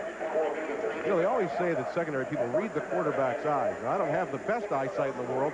I don't know how they do that. Well, that's why I say head, because nobody can read eyes from about 20 yards deep in the secondary, see a quarterback's eyes. They watch his head. 2nd down and 10, 1:45 to play in the half. Draw in the middle. He's trying to push people around there, but they push him around, and perhaps a half-yard gain. Walter Johnson made the tackle, and now Penn State will utilize its first timeout. They have 2 remaining, but they do face a 3rd down and 9.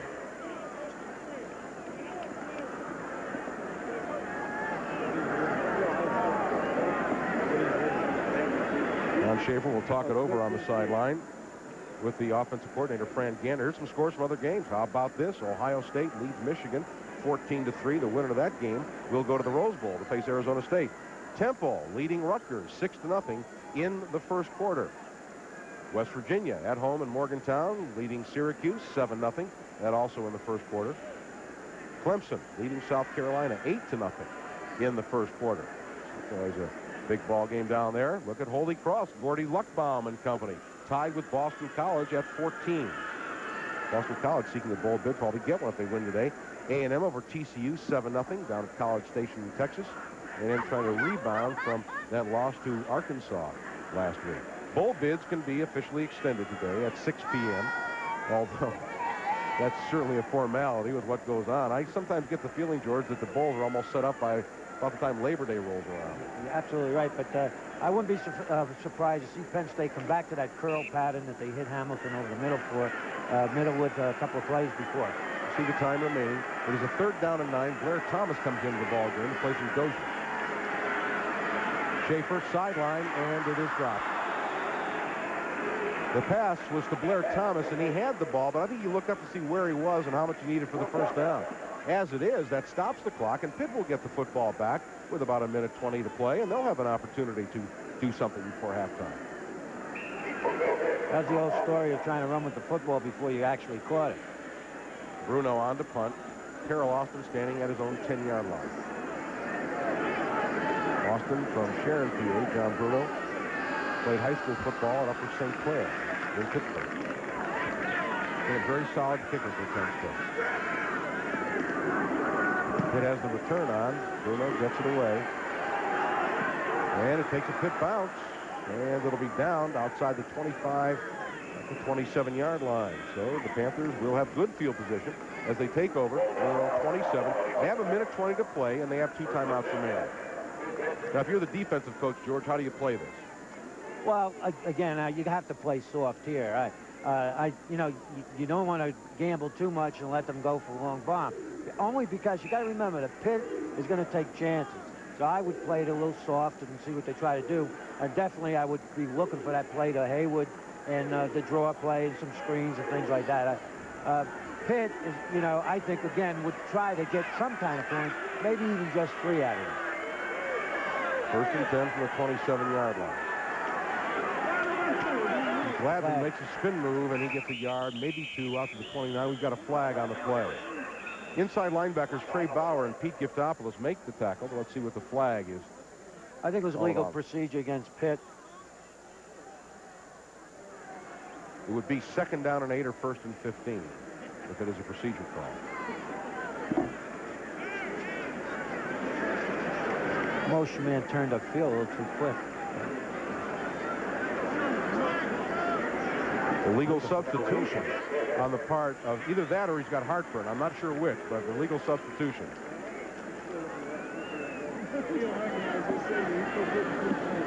Right, the official interpretation on that is that the player coming into the ball game did not get to the huddle while the play was being called in the huddle, and you have to be within 15 yards of the huddle. I guess that's to prevent some sneaky play where the guy stands on the sideline and a lonesome end deal. That was the old, yeah. Illegal substitution on the offense. 5-yard penalty. 1st down. 15. When he was running in, he looked like he was in motion. That's why I said. So you have to be within 15 yards. You cannot use a walkie-talkie. You got to be around the huddle. So Penn State accepts the penalty. It is 1st down and 15 from the 22. The clock starts to run. 1:10 to play in the 1st half. This guy's offside. Show it again. Delay to Gladman. Beats Conlon again. No, he didn't beat him. Conlon grabbed him by the jersey. And the Pitt equipment man may have to give Gladman a new one at halftime. The gain is out to the 24-yard line. Gain of a couple. It'll be 2nd down and 13. Tim Johnson was the 2nd man in on the play. That time, Gladman made the move on Conlon, but this time, Conlon's fingers were just long enough to grab him by the jersey. Well, when you get it back this nifty, what you have to do is tackle him high, and that time Shane did. If you start looking at his feet, he's going to, you know, as you say, leave a piece of the equipment right there in the field. And Pitt is going to play it cozy here. We are down to 30 seconds to play in the 1st half. It is 2nd down and 13. Not much running in there, perhaps a yard to the 25, and that should be the last play of the 1st half as Matt Johnson makes the tackle for Penn State. The clock stopped at 21 seconds. And I think maybe Penn State might have called the timeout. Yes, they want to force Pitt to punt, at least go for a punt block. I'm a little surprised at the play selection on that. I thought Pitt would try to get upfield enough to, you know, to maybe go for a field goal or something. They've been moving the ball so well. Because now they're down 2 scores, and they're going to the 2nd half, and you know, definitely Penn State has seen what they've been doing to them offensively, and seen what has hurt their defense. It's going to make some adjustments. Well, I was going to say the penalty may have changed their strategy, but it was only a 5-yard penalty. Anything more important than that, George? On 1st down and 10, they ran a play. It's not only that, but they've had receivers wide open. We talked before about Kinsley, you know, dropping one, and they've had a couple other guys deep that were open in those seams where they might have gotten the ball far enough upfield to get at least a field goal. Of course, thinking along with Mike Gottfried, I think there are 2 options here. Number 1, if he has a turnover here and Penn State should score, the ball game with a 24-7 lead might be over. The second thing is Pitt will get the football to start the 2nd half. Well, that could have been his thinking, but he's also, you have to feel that he's got some confidence in his players that they're going to come out and play a very, very strong 2nd half. 3rd down and 12. Penn State has 1 timeout remaining. They'll use it after 3rd down. Glavin looking outside, picks up yards to the 30, and Penn State will use its last timeout with 13 seconds to go. They are now out of timeouts, but they will force Pitt to punt. And we've got an injured Pitt player on the field, and it is bad news. That is Randy Dixon. Wes Grimm, Mark May, Jim Culver, Jim Sweeney. Jim Sweeney. And Dixon's right in the mold with those players. They've had some great offensive linemen. I already mentioned Mark Stepnoski, the sophomore from Erie, what Don Nealon said about him. He said he's one of the best offensive linemen he's ever seen as a sophomore. So Pitt continues to crank him out. You've got linebacker U and offensive lineman U. True. And, you know, this is a good Pitt football team. You know, for a few breaks here and there, and, you know, they easily could have a much better win-loss record. Looking on Randy Dixon. Again, he missed last week's game because of an injury. Let's see if we can spot what happened to Randy Dixon. He's number 69. That's a pretty big pile up there. See Trey Ballard trying to scrape off. And it does not look good as they take him off. He can't put any weight on it. You see him being very careful with him. We'll try to get certainly an updated report for you, but judging from that and given the fact that he was hurt last week, I doubt that Randy Dixon will be able to come back in the game. I was going to make a point before. Coach Gottfried has done a lot of substitutions, substituting both in offense and on defense. All right, Rasp is going to punt. Now, Penn State looks like they're going to try to block it. Here they come. Rasp gets it away in plenty of time. Coach will let it hit. 5 seconds. And the ball is going to be down at the 44-yard line. Still 4 seconds to play, however, in the first half. We'll see if Penn State tries to air it out. A 27-yard punt. But it did take 9 seconds out of the 13 remaining on the clock. Penn State went for the block. Really have no option there. You could probably set up a return, but if you get any kind of a return, unless you go all the way, you're going to run out the clock and never have a chance at a field goal. If they had a timeout left, they might have tried something, but without a timeout left, they pretty much they did the wise thing, let the ball fall and keep away from it, and I'm sure they might try. They're showing a trips formation. Formation here. Hail Mary. Here it comes. Schaefer fires it up. Everybody's back there. And the pass falls incomplete. 7 or 8 guys are in the area, and that is the end of the first half. The score, Penn State 17, Pitt 7. And we'll be back right after this.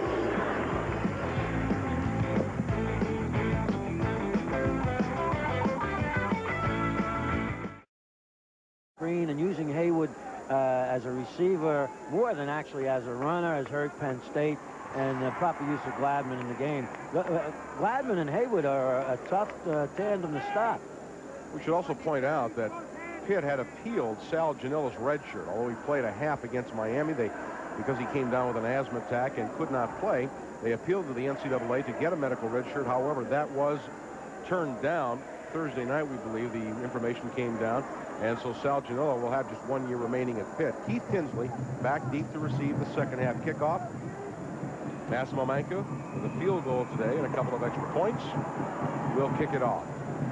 30 minutes of football to go. 30 minutes, and the Pitt Panthers separate Penn State from what they hope will be an undefeated season and a trip to the Fiesta Bowl to play Miami of Florida. The Hurricanes are idle. They have 1 game left against East Carolina.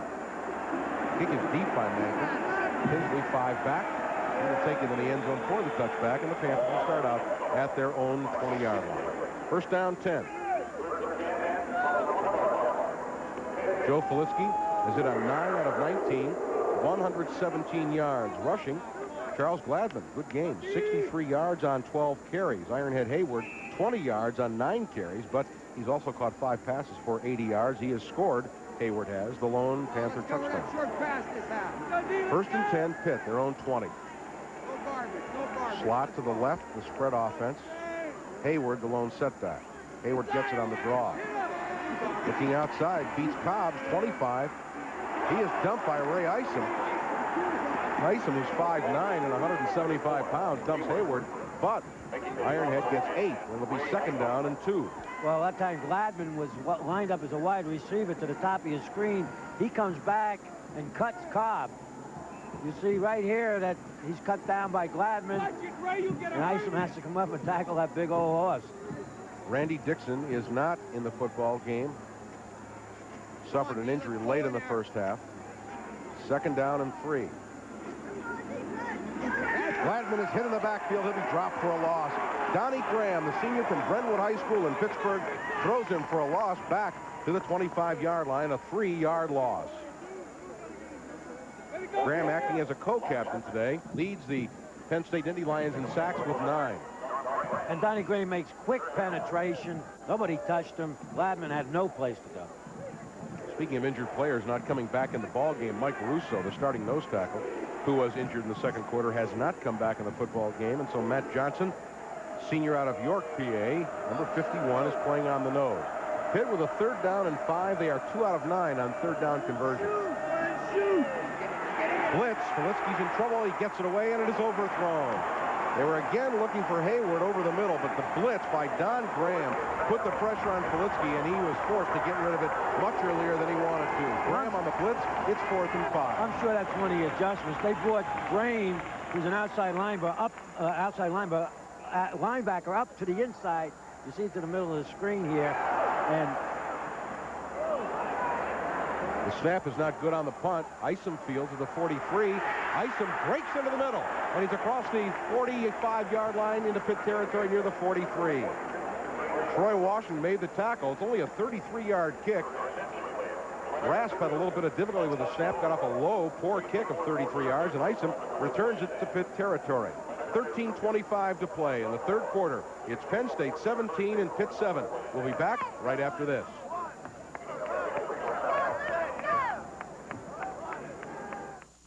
For the holidays, we always go to Grandma's. They never leave. She's got this special way she prepares food. What's that special thing you do, Grandma? I cook it. The holidays. This season, I'm eating out. Batter fried shrimp at Long John Silver's, plump golden brown, and I don't have to cook. Now that's a holiday treat. Gee, Grandma, you're not serious about not cooking, are you? Long John Silver's. Watch me. Sounds good to me.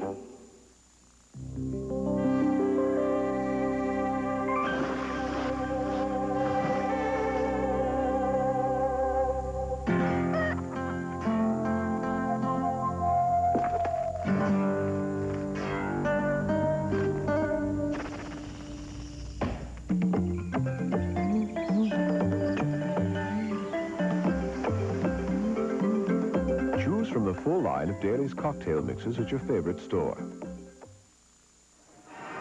13:25 to play 3rd quarter. If Penn State is able to drive on this, the kicking game will once again come into play after a net gain of 20 yards, a 33-yard punt, and a 13-yard return. Penn State in excellent field position. Manoa and Dozier. Manoa beats one tackle. John Carter came into the backfield, got his arms around Manoa. Manoa shrugged it off and did well to get back to the line of scrimmage, perhaps a half-yard gain. We'll call it virtually no gain. 2nd down and 10. Good play by Carter. And Manoa did it all on his own. They moved sidling to the other side, hoping that Pitt would adjust, but they weren't fooled. John Carter, a junior from Angie, Louisiana, in there at defensive end. 2nd down and 10. Hamilton in motion. Manoa looking for a hole, and there's not much there. He's down to the 41-yard line. Darrell Woods from his outside linebacking position came in to make the tackle. Give Manoa a gain of 3. It'll be 3rd down and 7. On 2 plays, the Pitt defense has managed to get good penetration and gumming up the works. 3rd down and 7. I'd say not very successful on 3rd down. 2 out of 8.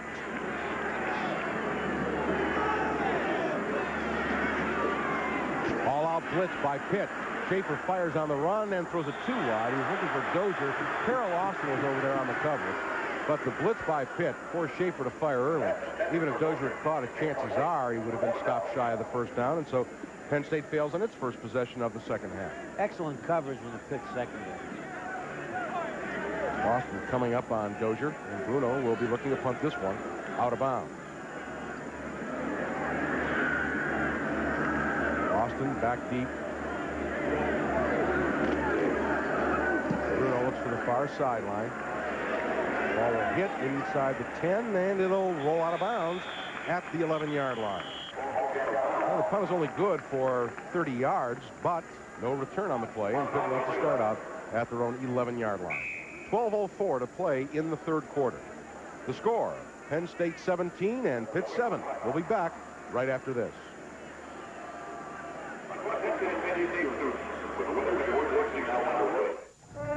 Being an all-round cowboy isn't always a case of throwing a perfect loop.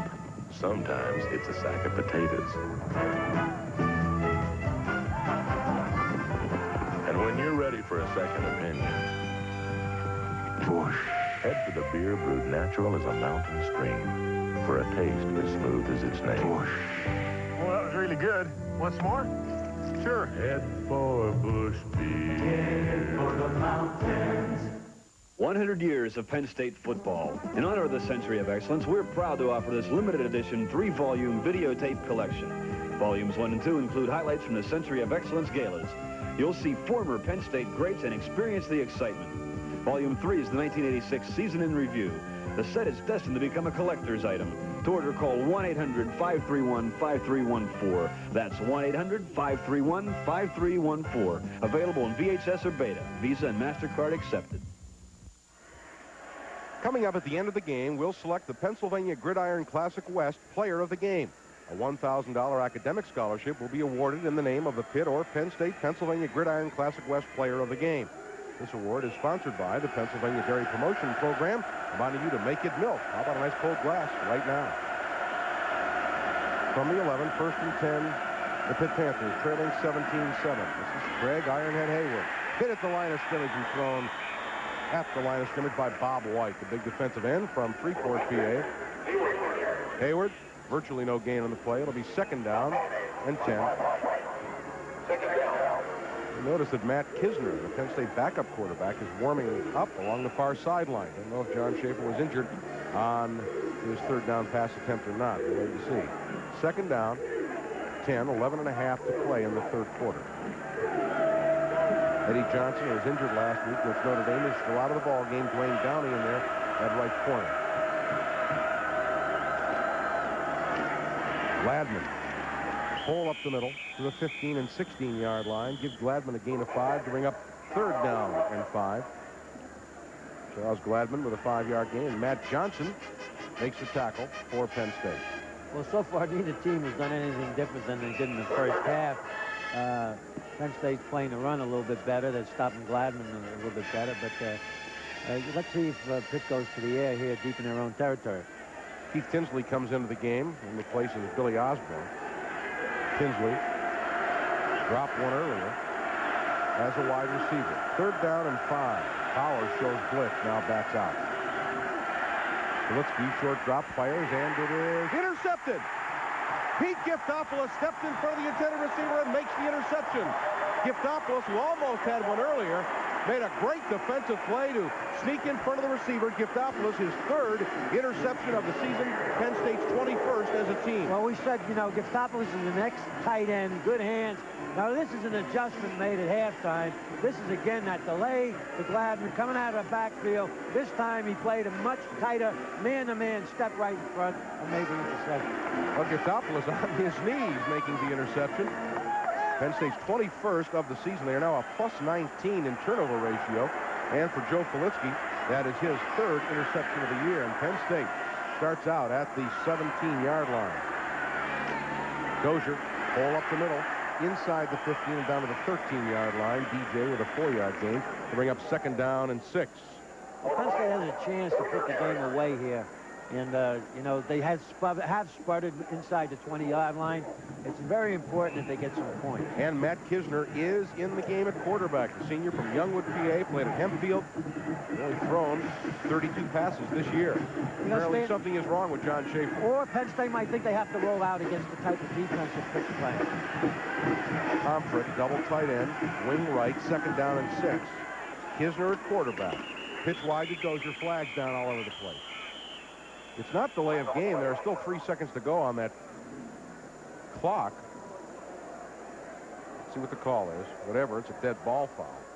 Possible somebody lining up in the neutral zone. Procedure against Penn State. Well, it'll move it back 5 instead of second and 6. It'll be second and 11. Didn't see anybody move.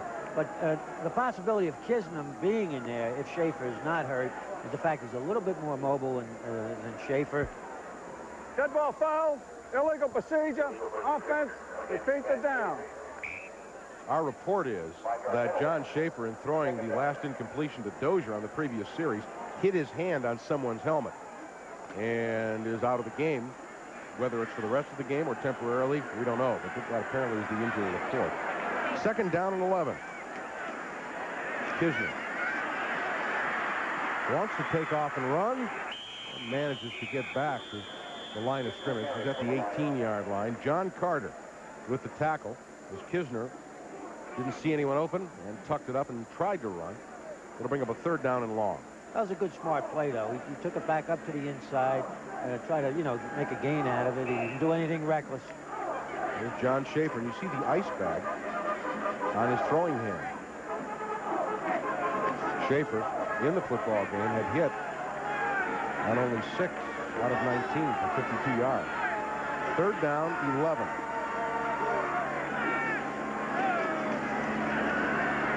Kisner deep in the end zone, man open. It is dropped. D.J. Dozier trying to catch it over his shoulder, had the touchdown, couldn't quite hang on.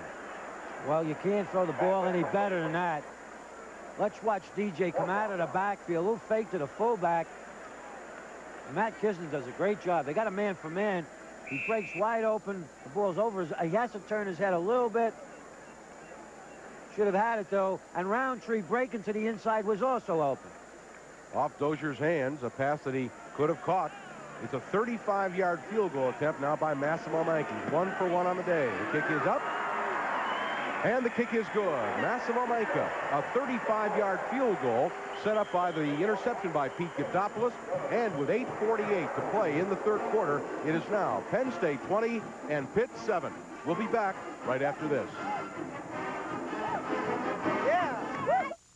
Here they are, folks. AT&T lookalikes. Pass them off as the real McCoy. They work like AT&T phones? Yeah, they work like AT&T phones. You talk there and listen there. These are beautiful. An unsolicited testimonial. Are they as reliable as my AT&T phone? Don't I look reliable? Madam, he looks extremely reliable. Now second-class phones even look like AT&T phones, but they still don't work like AT&T phones. Taxi!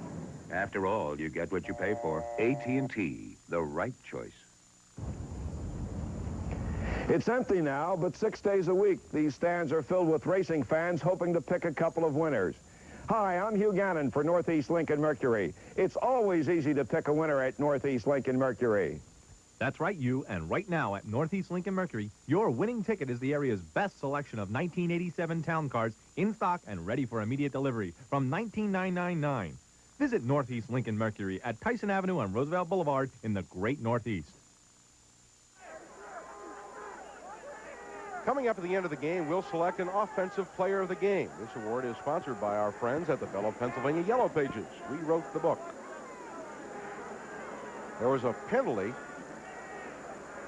after the field goal, and it was against Penn State, and it's a 15-yard penalty. And so Penn State will have to kick off from its own 20-yard line, which assures Pitt a great field position. No call yet on what the penalty was.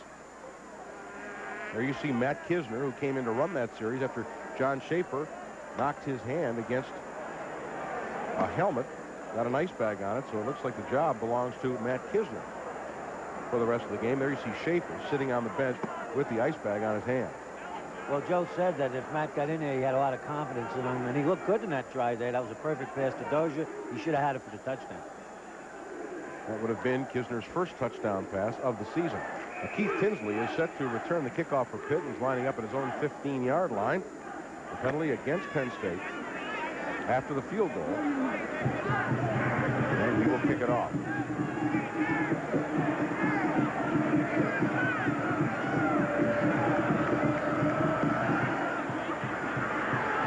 It's a ground ball. Fumbled initially. And mishandled, I should say. And the kickoff is going to take the football all the way out near midfield. Chucky Scales picked up the ground ball and returned it. And so the Pitt Panthers have cut the field in half as they take over. It's on their side of the 50, but around the 48-yard line. 1st and 10. Andre Collins, freshman defensive back, made the tackle for Penn State. First down, 10. Pitt at their own 48-yard line, trailing 20-7. 8:41 to play in the third quarter. First turnover of the game was the interception by Filipski, picked off by Giftopoulos, and it set up a Penn State field goal. Hayward hit in the backfield, and he is dropped for no gain. Shane Conlon made penetration, hit Hayward around the ankles, and dropped him for virtually no gain on the play. That was Shane Conlon coming from his outside linebacker position. Took an inside move. Gets Hayward right around the knees. That's the place to tackle a big load like that. It's going to be a loss of 2, George. Good tackle. Hayward losing 2 on the play. 27 yards now and 12 carries. Second down and 12 out of the I. Play fake to Hayward. Filipski to Osborne, and they're going to rule. No, there's ruling he was not down. The pass is complete for about a 2-yard gain. The pass complete to Osborne. They almost dropped to one knee, which would have killed the play, but he managed to stay upright. The pass completion is good for a couple to bring up 3rd and 10. Well, it's play action. You'll see to the right of the screen, and Osborne just goes out and hooks up about 2-3 yards past the line of scrimmage. Slips a little bit, but he had no place to go, and Henderson's there to make the tackle with 2 other people. 3rd down and 10. Pitt is 2 out of 11 on 3rd down conversion. Hayward, long motion far side. Filipski fires over the middle, and it is incomplete. Wide open on the play was Michael Stewart. Now, the pass was a bit high, but it's a pass that Stewart should have caught. And you always wonder about wide receivers wearing gloves, and it's in the mid-40s. It is not that cold. Well, I'm against it. That was a well-designed play. They got single coverage on Stewart to the sidelines, and they faked. Hayward went over and picked up the blitz, and the ball was right there. Rask punting to Ray Isom. Isom will let it hit, and it takes a Penn State bounce, and they're going to rule it out of bounds at the 24-yard line. So it's only a 28-yard punt. And again, Rask with 2 consecutive bad punts of 33 yards and 28, and Penn State will start out at their own 24-yard line. 7:09 to play, third quarter. The score, Penn State 20, Pitt 7. We'll be back right after this.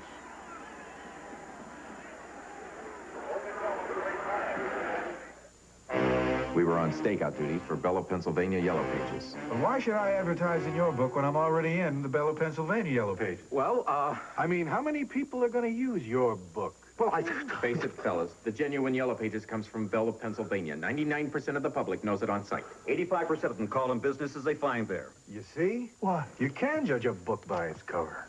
Don't be fooled. Advertise in the genuine Yellow Pages from Bello, Pennsylvania. We wrote the book. For the holidays, we always go to Grandma's. They never leave. She's got this special way she prepares food. What's that special thing you do, Grandma? I cook it. The holidays. This season, I'm eating out. Batter fried shrimp at Long John Silver's, plump golden brown, and I don't have to cook. Now that's a holiday treat. Gee, Grandma, you're not serious about not cooking, are you? Long John Silver's. Watch me. Sounds good to me. 7:09 to play in the third quarter. Penn State at their own 24-yard line. This football game is hanging in the balance. There's no question about that. A touchdown by Pitt would bring them within a touchdown. A touchdown by Penn State would give them a 3-touchdown lead. Kisner at quarterback. Hands off to Dozier.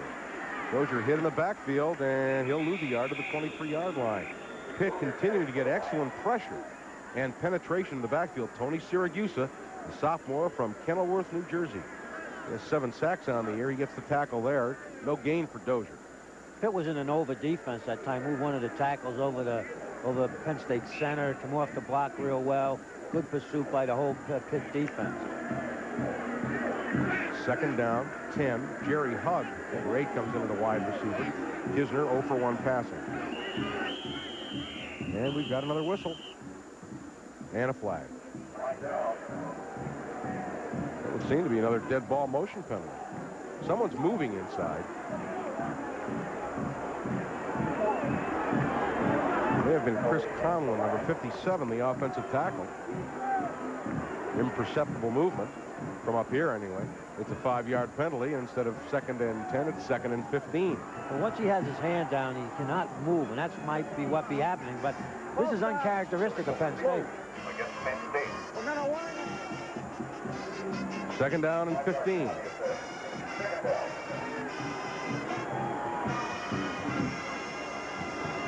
Pace of this game is slow to a snail's pace. Rather frenetic first half. Not much doing here in the second half. Safety blitz. Kisner firing deep. Hamilton wide open. Hamilton has gone for a touchdown. Matt Kisner to Eric Hamilton. 79-yard touchdown pass. It is Kisner's first touchdown pass of the year, and for Eric Hamilton, his 4th touchdown reception, the longest pass play of the season for Penn State. Well, Kisner's thrown 2 balls, and both should have been touchdowns because that was a perfect pass. We mentioned this before. You play man-to-man coverage long enough, and you're going to get burned. Jones got burned. Yeah, Hamilton, man-to-man. They put a rush on, but the protection was excellent, but the ball was thrown perfectly. And when your receiver gets out there like that, you got to hit him. Quentin Jones, the man covering on the play, was beaten and then stumbled and fell. Massimo Manca to attempt the extra point. The kick is up, and it is good. 6:08 to play, 3rd quarter. Penn State now has taken a 27-7 lead over the Pitt Panthers, and we talked about that tight coverage on the corner. You know, it's great, but you can get burned deep on it. Well, remember a few years back when Boston College, you see it again here, Kisner, you can't throw the ball any better, but there's excellent protection. They picked up the blitz, and Hamilton just did a little stop and go, and Jones fell down a little bit, but he was beaten all the way, but a perfectly thrown football. A few years ago against Boston College kept blitzing, making Penn State look bad, and they finally end up getting beat badly when Blackledge threw about 3-4 touchdown passes to Kenny Jackson. Let me ask you, George, did you notice on the play, did both safeties come or just a free safety on that play? They had a blitz coming up to the inside. I don't know if both of them came, but it definitely was man-to-man coverage on Hamilton, but they picked it up, and I'm sure that was one of the adjustments that they made at halftime. Let's keep the backs in and go one-on-one with our wide receivers to try to get a touchdown, and that time it was successful. Well, that didn't take long. 2 plays, 76-yard drive. Remember, there was a penalty on the play. It ends up being a 79-yard touchdown pass from Matt Kisner to Eric Hamilton. Remember what we said, Pitt relies heavily on its corners. They like to blitz, and when you do that, you put your corners in man-to-man coverage, and you've got to play it or you get burned. And that pretty much is the scenario. Keith Kinsley back deep, waiting for the kickoff by Massimo Manca. Kinsley backs up to the 2-yard line. 15, 20. And the boundary, as much as anything else, saved Penn State as Kinsley got across the 30-yard line. Dwayne Downing made the first hit, and Troy Davis also in there to help out and force Keith Kinsley out of bounds, the senior from Detroit. 6:02 to play in the 3rd quarter. Penn State has scored the only points of the second half. 35-yard field goal by Manca and a 79-yard bomb from Matt Kisner. He's in there for an injured John Schaefer, and Eric Hamilton, the senior from Cleveland, Ohio. And remember, in the first half, Hamilton was wide open and Schaefer overshot him. 1st down and 10. Pitt at their own 31. Politsky, hitch pass in the flat, complete to Osborne. Dwayne Downing hits him, and the rest of the blue shirts show up. It's a 5-yard gain on the pass to Billy Osborne, Dwayne Downing, and Marcus Henderson, the first defenders on the scene. It'll be 2nd down and 5. That was the type of play that Steve Berwin from Notre Dame hurt them with, but you got to have a strong arm to do that because that can be dangerous. If Downing stepped in front of that ball, it would have been another 6. 79-yard pass ranks as the 4th longest touchdown pass in Penn State history. They had 1 for 90, 1 for 86, and 2 for 80. Actually, it's the 4th longest.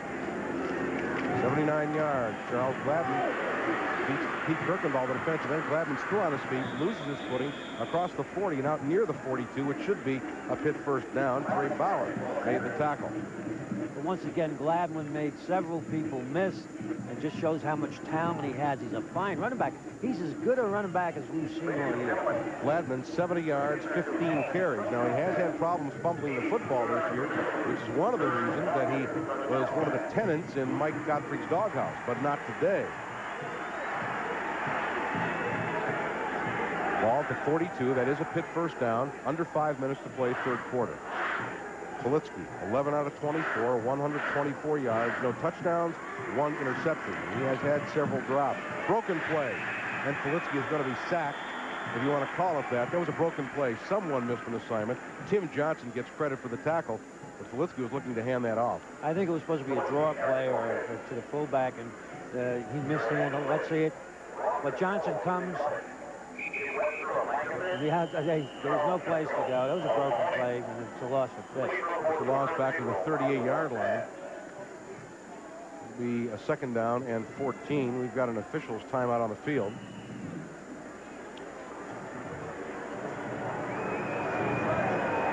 Bob Sine may be injured on the play. Oh, no, looking at Joe Politsky. Joe Politsky, on the tackle by Tim Johnson, has injured his right leg, right ankle, right knee. You see him limping on that right leg. And that'll bring on Sal Janella. Janella, who was chosen by Mike Godfrey to start the Miami game, did not play well in that game, hitting 3 out of 12, only 25%, no touchdowns. He was picked off 3 times. He was to have started the game last week against Rutgers, but came down with an asthma attack, which hospitalized him. He's been given the okay to play, but now Sal Janella, who was not able to get the extra year of eligibility, and now will have just next year left, will take over the Pitt offense. And it's a tough spot. His team is down by 20 points and facing a 2nd down and 14. I wouldn't be surprised if Penn State goes after him right away. There Here comes Don Graham. He shovels it off to Hayward. Hayward catches it, and he is down at the 38-yard line for no gain. Notice how Graham is coming up the inside from his outside linebacker position. A little game going on, and he's coming in at 3. Graham put the pressure on Janella. Shane Conlon made the tackle on Hayward for no gain. All right. You see it right here. New quarterback, and it's good football, good defensive strategy. Put the heat on him right away, and they stop Hayward. Now, this is the same type of play that they were hurting Penn State with before. Penn State seems to have made the adjustments to those backs coming out of the back. George, is Conlon shadowing Hayward from what you've been able to see? I don't think he's been shadowing. No, I think they just went to man-to-man coverage and tighter coverage on the backs in the backfield one-on-one. So if they do come out, the linebackers are right there with them. Draw to Charles Gladman, and he'll pick up yardage of about 9 after the 47, but well short of the 1st down. Don Graham, who's had a good day for Penn State, makes the tackle. The senior from Pittsburgh, and that'll bring up 4th down and 5, and of course, hits the punt to Penn State once again. We've got 3 minutes to play in the 3rd quarter. Ray Isom goes back deep for Penn State inside his 20. Better kick this time by Rasp. Isom fields it at the 6-yard line. Keeps his feet. The 20, still on his feet, 25 and out to the 27-yard line. Heck of a return by Ray Isom over nearly 21 yards after a 47-yard punt. Robert Bradley made the tackle for Pitt, but a good return by Isom. Had to wonder why he would field the ball at the 6. There is a flag down on the play at the line of scrimmage. Well, Stan, I was going to say, why did he field the ball and he turns around and makes a great play at it? Isom, the senior from Harrisburg, but the flag is down at the line of scrimmage.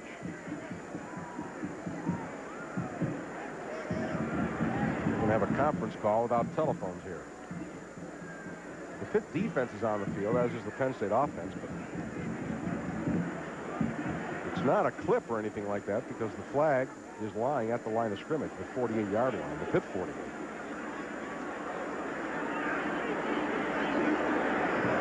The flag is exactly where Isom went down.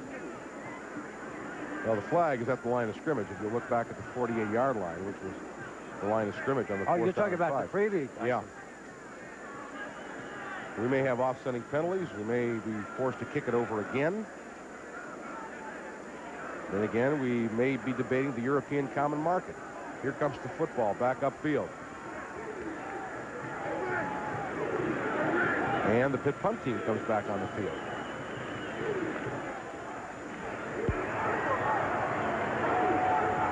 We had 2 live ball fouls.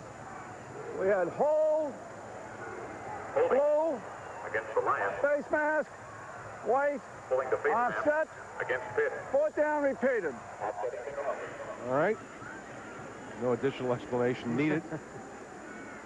We'll do it all over again.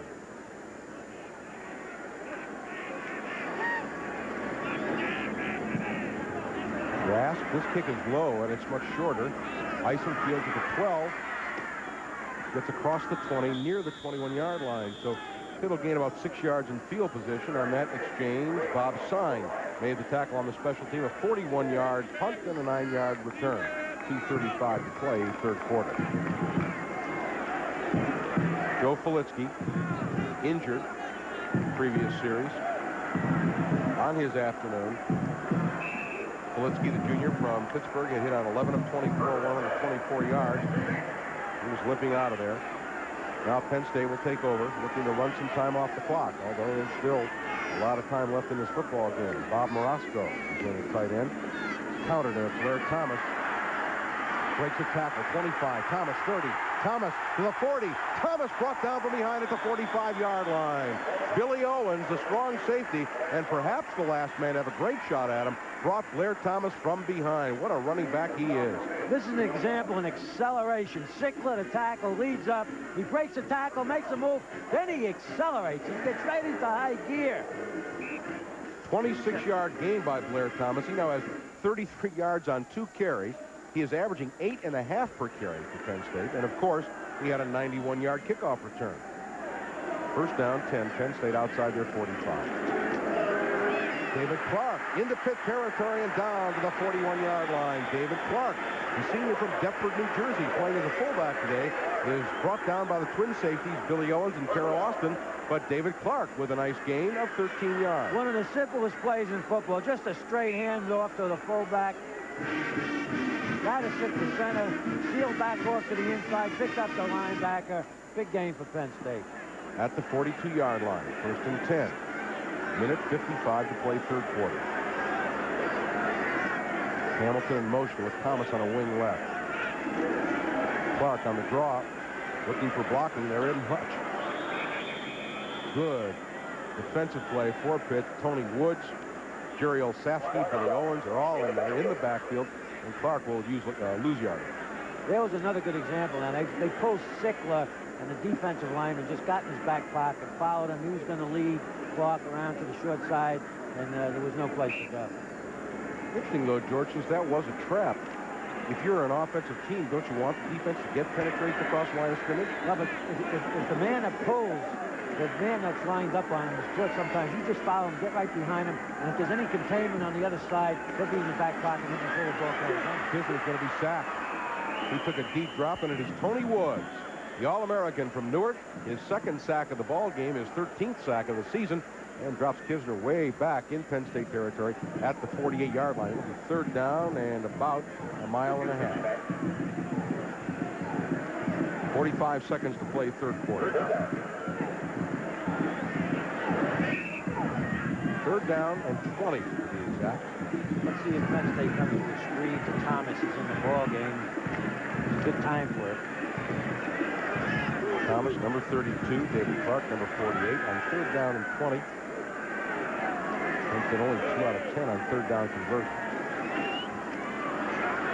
Kisner flushed out, got a man open deep, but Kisner chooses to run the football to the Pitt 48, well short of the first down. And that'll bring us to the close of the third quarter. Walter Johnson is given credit for the tackle on the play as the clock runs out for the third quarter. 15 minutes to go. Penn State winning the quarter 10-0, and they've extended their lead to 27-7. We'll be back right after this.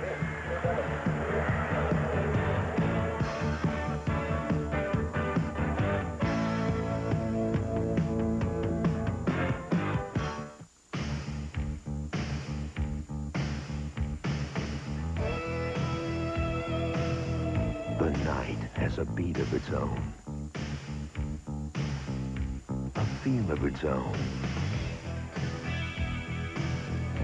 a beer of its own. Exceptionally smooth Michelob. It could make tonight the best part of your day. 100 years of Penn State football. It's an anniversary filled with memories and steeped in tradition.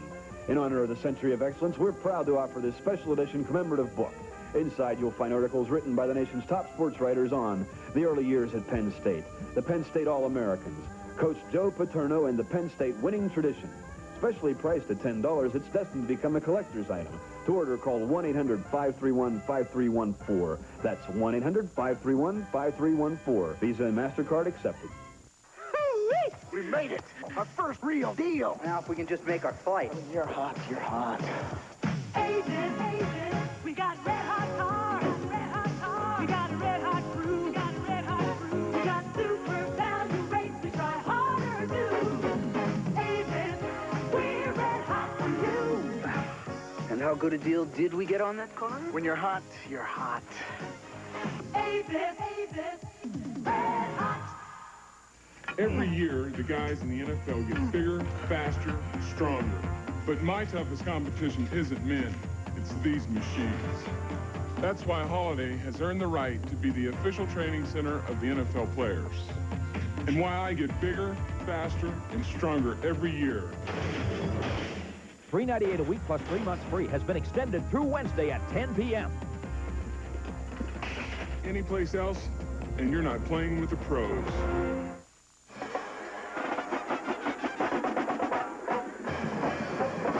Let's pause now for station identification. The 13-yard line, fielding it inside his 10, which normally is a no-no. Pitt will start out at their own 13-yard line. Downfield, Quintus McDonald, the sophomore from Montclair, New Jersey, number 92. Stan, Pitt had a return to the left, and Bruno, I think, picked it up, and he kicked it away from the return man, and it was too far to go for the ball carrier. 44-yard kick. There are the stats for today's game. Penn State, which trailed throughout the entire first half, is now caught up to Pitt.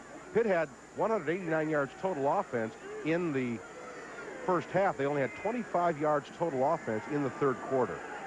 Sal Janilla at quarterback. Joe Felitsky on the bench with an injured leg. Janilla to throw. He's rushed. He's going to lose his footing. He would have been sacked nonetheless back inside the 5-yard line. Bob White scared him down as Sal lost his footing to the 4. That was a blitz. They came with Shane Conlon, too. You'll see the bottom of your screen. Bob White takes an inside move. Little game going on in there, but you knew it went down anyhow. Chris Getz, number 72, was beaten by White on the play. Chris, a freshman from Jackson Heights, New York. The loss is 9 yards. It's second down and 19. By the way, we have a readjustment on the touchdown pass from Kisner to Hamilton. Officially, it is 82 yards. And that is the third longest pass completion in Penn State history. An 82-yard touchdown bomb from Kisner to Hamilton. For those of us who have to count in our fingers, we have some problems at times. Second down, 19. Pitt in a big hole. They'll pass out of their end zones. Janilla fires, and it is caught up at the 10-yard line. And snaking across to the 11-yard line is Hosea Hurd. Trey Bauer made the tackle. Hurd, a freshman from Valdosta, Georgia. Nonetheless, it'll be third down and very long yardage, 12 for the first down. 3-man rush. Penn State went into 8 zones, and they just curled Hurd in for a short, around there for a short game. Janilla got him the football. George, as I mentioned, Pitt had 189 yards total offense first half, 25 yards in the third quarter. Any adjustments visible that you've seen? Well, the big thing is they stopped Haywood coming out of the backfield. That's number 1. And number 2, they're playing much more aggressively up front and doing more blitzing. 30-12. Pitt is 2 out of 13 on third down conversion. Janilla's in trouble. He gets it away. It is incomplete. He did well just to get it away. Pete Giftopoulos on the rush for Penn State. Janilla throwing out of his end zone, and they will now be forced to punt out of the end zone. That also answers your other question. In the last couple of series that Pitt's had the ball, Penn State's used all kinds of stunts. They brought Graham up the middle from an outside linebacker. They bring Conlon from the outside. That time they brought Giftopoulos up the middle. Rash gets it away in the face of a big rush. Coach at his own 46. He's up the middle of the 40. Hit and drop from behind at the 37-yard line. Unquestionably, the kicking game, and we've got a fight breaking out. And there are flags all over the place. A big fight breaking out. I don't know who the instigators were. Several players involved in it. Dan, I saw that one well. It was some pushing, then some punching. And again, I think it's going to be one of those situations where you're going to get both sides penalized. Well, if it rains, the field is covered by penalty flags. 13:04 to play in the football game. This is going to be sorted out. Penn State would have the ball at the 37, barring the penalty yardage. One of the big keys in this game, George, has been kick returning. Coates and Isom and Thomas with the kick returns, and they have given Penn State not only scores, but also field position. Here's the penalty call. Personal foul. Dead ball foul. Personal foul against the Lions. Oh. And 2 players have been thrown out of the game. Well, maybe that's the best way of handling those things instead of even call. Well, you got to call a foul before you can throw them out. But if you can ask me what so far the game isn't over yet, what's the most outstanding things about Penn State is the fact that their specialty teams have played so well, and Joe Paterno felt that to have an undefeated season, they would have to win 1 game.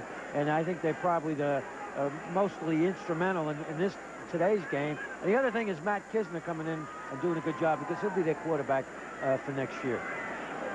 This is only a guess, but Scott Gobb, the Penn State linebacker from Pittsburgh, Bethel Park, looked rather disconsolate along the sidelines. We don't know if it was him or not, but he looked as disconsolate as one might be after being banished from the kingdom. Don't know who the Pitt player is. We'll try to get word from the sideline as to who the 2 players were involved and who have played their last football this afternoon. Well, there's a lot of bragging rights involved in here. A lot of these, you know, you got 19 players from Penn State, from Pittsburgh area. Some of these kids have played against each other in high school. They certainly know each other. From the Pitt 36-yard line, Dozier on the wing right, Manoa is the fullback. This is Manoa finding a hole and driving forward and getting near the 30-yard line. Tim Manoa from Pittsburgh. A 6-yard gain. 2nd down and 4.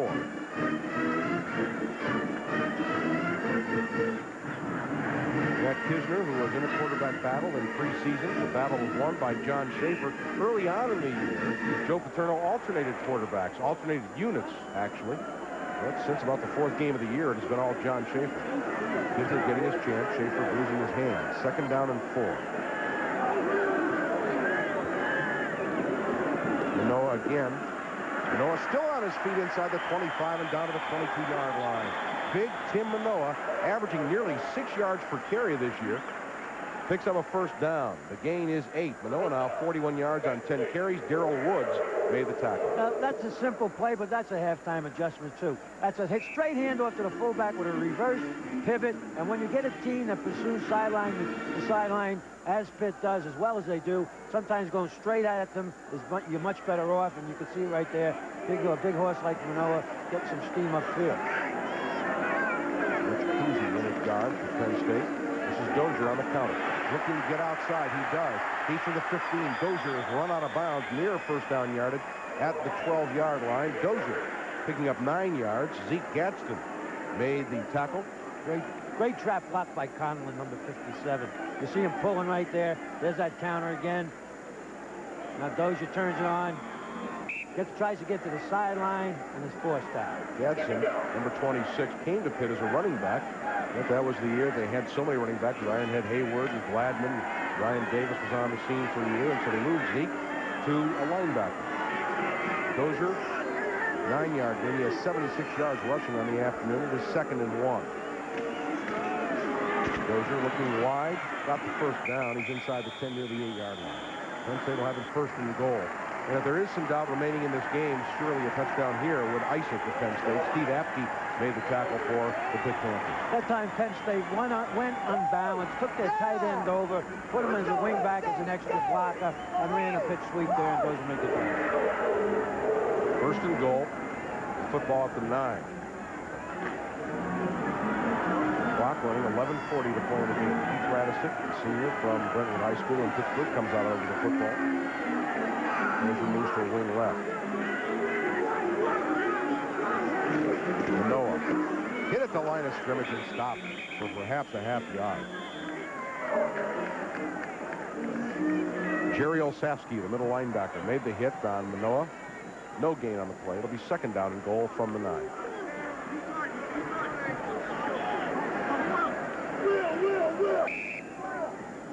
A lot of interest in this game in the Southland, primarily where the sun always shines, in Miami. All 3 Miami television stations are here to cover this game. The implications, obvious. Unless they listen to the cold weather. Kisner on the roll. He's going to run it. Kisner to the 5, and Kisner is run out of bounds near the 2-yard line. Matt Kisner, doing what he does very well, running with the football, is run out of bounds by Tony Wood.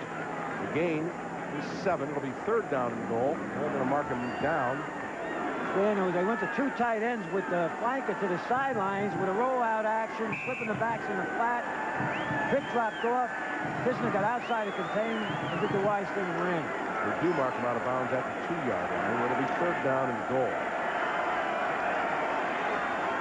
Penn State will line up in a power I. The third back in the ball game is Blair Thomas. Dozer is the deep man. Watch the pitch to Dozer. That's going to be Blair Thomas. Thomas, touchdown, Penn State. Blair Thomas scores his second touchdown of the ball game, and Penn State has increased their lead to 33-7. Well, that time they used Dozier and Manoa as blockers, but Blair Thomas is going to be a great back. Conlon pulls again. Watch him find the crack to the inside.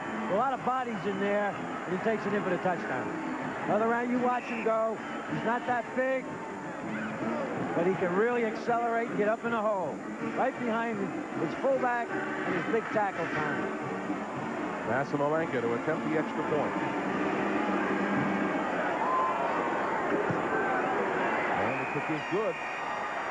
Penn State has opened up a commanding lead with 10:40 to play. It's Penn State 34, Pitt 7. We'll be back right after this.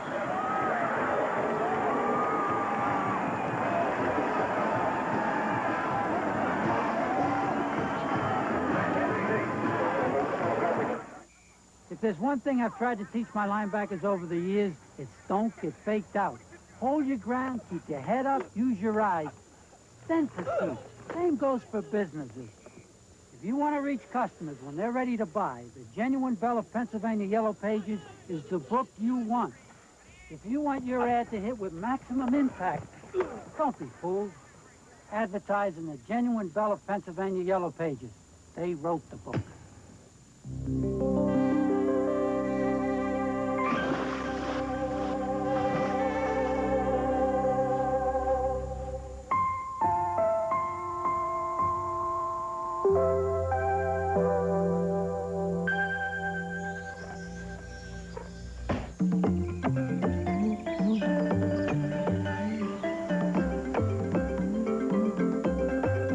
From the full line of Daly's cocktail mixes at your favorite store. Today's game is being brought to you by Westinghouse Electric Corporation and its 120,000 employees worldwide dedicated to quality and excellence. Is that Sheila E? One of those punk rockers. Like to be their hairdresser.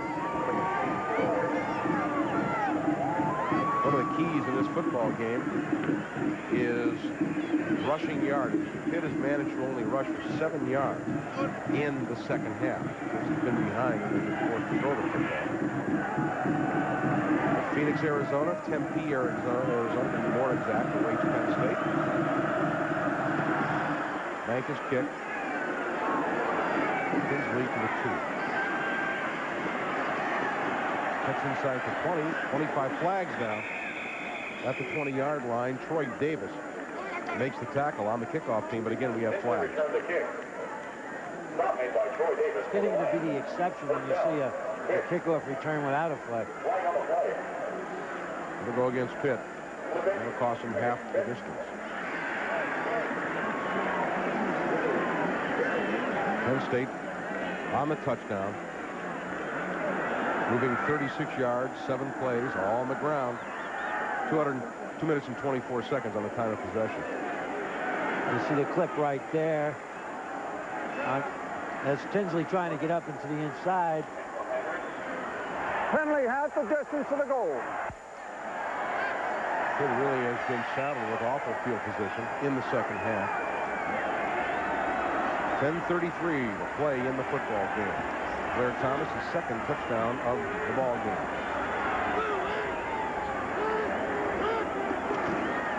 Charles Gladman looking outside. He's in big trouble. Dwayne Downing's got him and throws him for a loss back at the 3-yard line. Conlon was the guy who really got penetration and forced Gladman to go wider than he wanted. And Dwayne Downing, playing at the corner, makes the tackle. Another flag is down. The loss would have been 7. Let's see what happened on the penalty. You see Conlon stringing it out, as you said, Stan. All right. Now Gladman had to take it back way outside so Downing, number 4, could come up and make the tackle. Personal foul against Pitt. That'll be declined unless it was dead ball. Even if it is only a 1.5-yard penalty.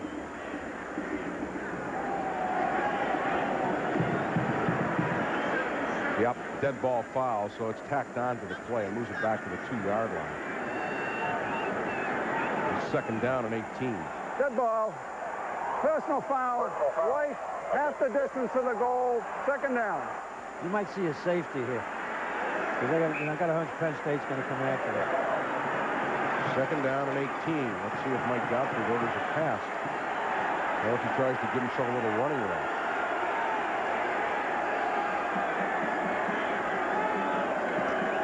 Gladman breaks through a crack and gets out to the 10 and the 11-yard line. Good run by Charles Gladman, a gain of 9 to bring up 3rd and 9. Trey Bauer and Dwayne Downing make the tackle. Once again, an excellent run by Gladman. He found a little crack on the left side of the line and busted in there. 80 yards rushing for Charles Gladman on 18 carries. 4.5 per carry. Good block by Hayward. I don't think, you guys can correct me if I'm wrong, that any running back has rushed for 100 yards against Penn State. That was a team now, an individual. I don't think so this year. 3rd down and 9. 3-man rush. You know, a fire's dropped by Hayward. Went back to that circle-in route. Hayward dropped the pass. And once again, Pitt will be forced to punt from their end zone. The ball was a little behind him, but the coverage was there. And Hayward knew the last few times that he came out of the backfield, there was somebody there. Try to run without the ball.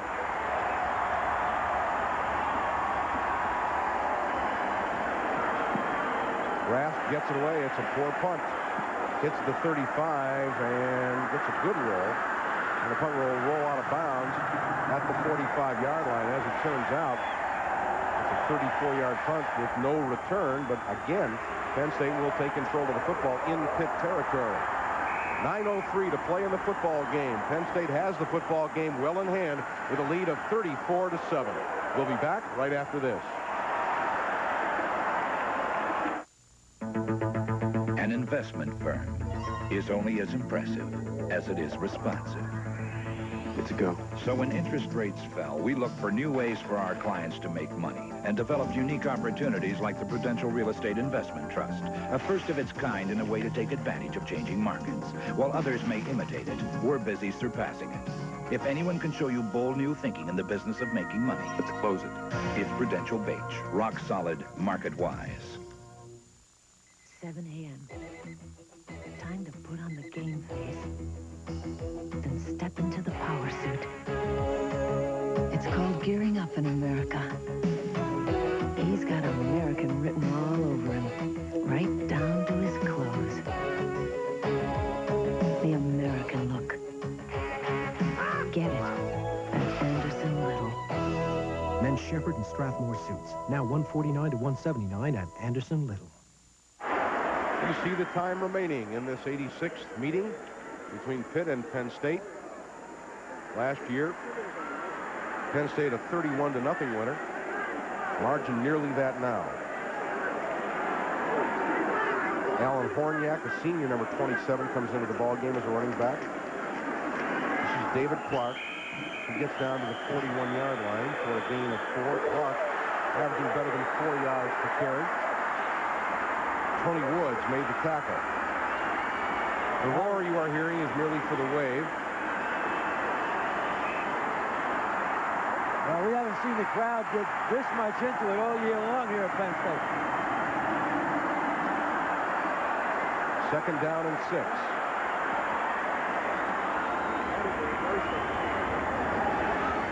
Kisner over the middle, and it is caught. The pass complete to Paul Pomfret. The tight end makes the reception. Zeke Gadsden made the tackle. Pomfret, that's his first catch of the 1986 season. He is a senior from Clifton, New Jersey. He's a senior tight end that had been hurt earlier. Watch him, he comes across, makes a nice catch, gets the first down. Penn State going with an all-second team unit here. Mike Wolf is the center. Jeff Brubaker on the offensive line. Ed Monahan, Stephon Davis. Clark trying to get outside to the 30. Clark dives to the 25-yard line. David Clark getting a chance to play. Robert Bradley, freshman from Elizabeth, New Jersey, on the left corner, makes the stop for Pitt. But the gain for David Clark is 6. It'll be second down and 4.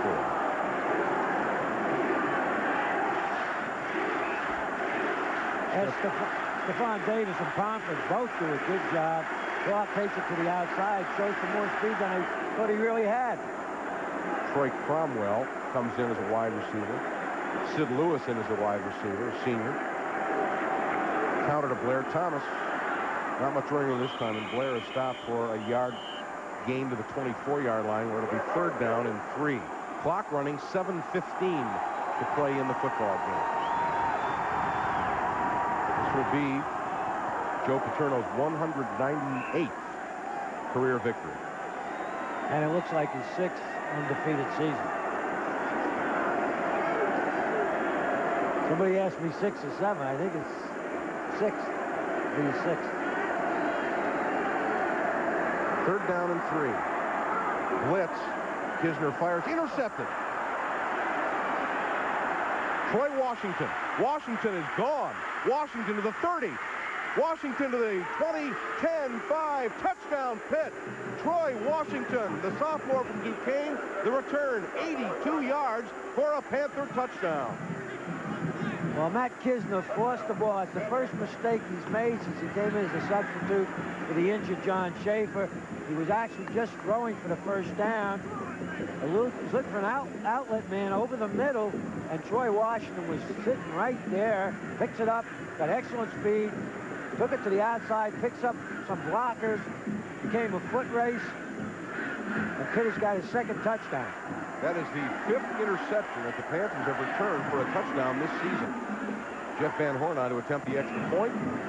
6:35 to play. 82-yard touchdown return for Troy Washington, the sophomore from Duquesne, Pennsylvania. Kick by Van Horn is good. When Washington picked it off, he was gone. Wow, he was real gone.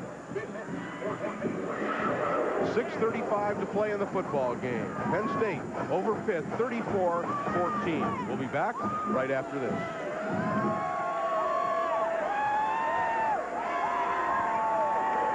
When you're deciding where to go for a burger, look at it this way. On one side, you've got the McDLT. On the other side, you've got the Whopper.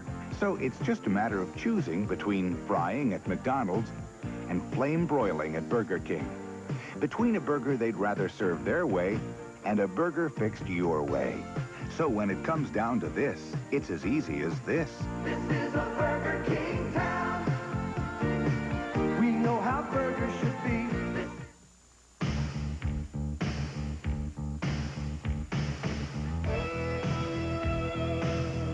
The night has a beat of its own, a feel of its own, a beer of its own. Exceptionally smooth Michelob. It could make tonight the best part of your day. The Pitt Panthers have their following here, and that is Joe Filitsky's father. Joe Sr. here to watch his boy, who was injured a little bit earlier. Penn State expecting the onside kick. The Swibber, coach, has to run up and try to fall on it, which he does. Kind of died there. DJ Dozier also went on the onside kick return unit. They fall the ball at the 21-yard line. Well, they both realize it's a free ball. If the Pitt falls on, it's Pitt's ball. But just to say something about that last interception, some people I know, the fans, would say, why not keep the first string in, get another touchdown? Joe Paterno played that last series of downs. With mostly the seniors are not going to be here next year as a tribute to them, let them get some playing time in. And it doesn't make any difference whether you win by 24, 34, as long as you win the football game. Penn State committing a rare turnover. This is David Clark, and he is stopped for no gain. Walter Johnson made the tackle for Pitt. Second down and 10. No gain on that play.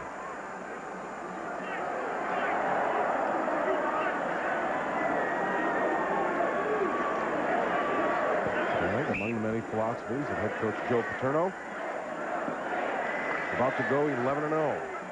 7 times Penn State has gone into the final regular season game undefeated. 6 times they have come through. This would make it 7 out of 8.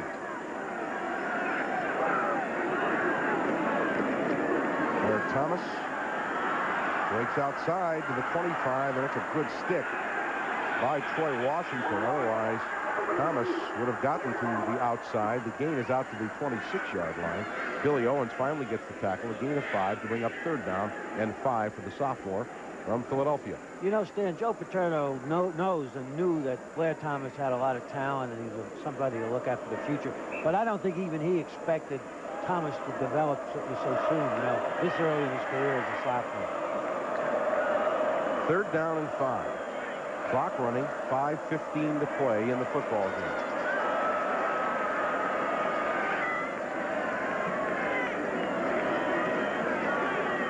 Draw to Thomas. Thomas, spin move, but he's short of the 1st down. Jerry Olszewski made the tackle, a 4-yard gain for Thomas, but he is a yard shy of the 1st down, and Penn State will be forced to punt.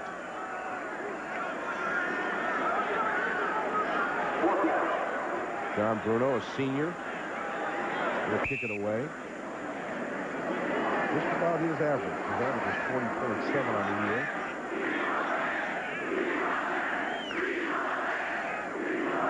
Pitt goes for the block, but Bruno gets it away. Good high kick. Austin all the way back to the 23-yard line. Looking for the wall. There isn't any. And Penn State runs him out of bounds along the spot where he fielded the football. Now he's got another fight breaking out. Too much of this afternoon. I recognize that feelings run high in this game, but this was unnecessary. I think most would agree. I don't think that was a late hit, and I think Austin turned around and threw the ball at Coates, and then the punching started. You got to call him like you see him. It was a 47-yard punt. Minus yardage on the return.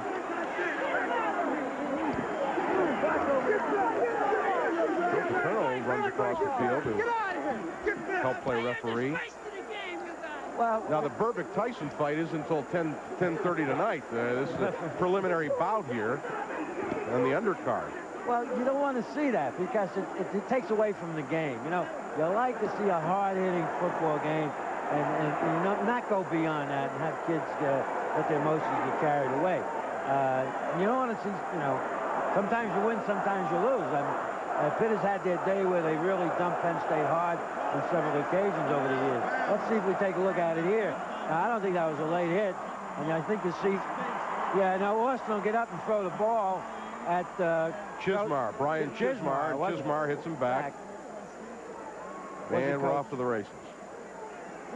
Quintus McDonald coming in there, number 92, Andre Collins. Austin objecting to being hung on to when he was out of bounds. Let's see what they're going to call.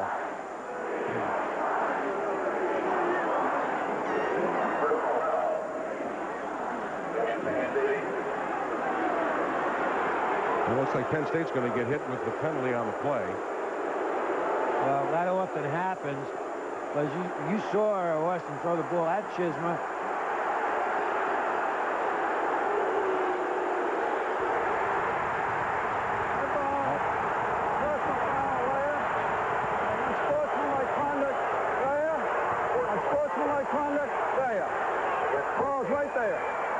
All right, the football will be at the 33-yard line.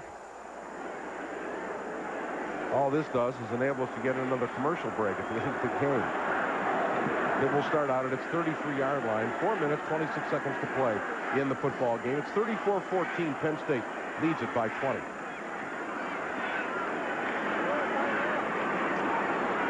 Penn State putting out their defensive unit. And we've got a timeout. 4:26 to play. The score, Penn State 34, Pitt 14. We'll be back right after this. The time is coming when a powerful business tool will separate the winners from the losers. Jack, good thing you called. A tool known as the human voice. We need to talk business. The time is now, and businesses with the strongest voice already depend on Bell of Pennsylvania. for unsurpassed quality and unmatched value in regional toll calls. VIP volume discounts with lower rates for heavy callers. Watch service for heavier callers and even lower rates. And 800 toll-free service to invite customer orders. Dial 1-800-THE-CALL for Bell of Pennsylvania business calling services and give your company a stronger voice for today and times to come. On my way, honey. See you in about 11 seconds.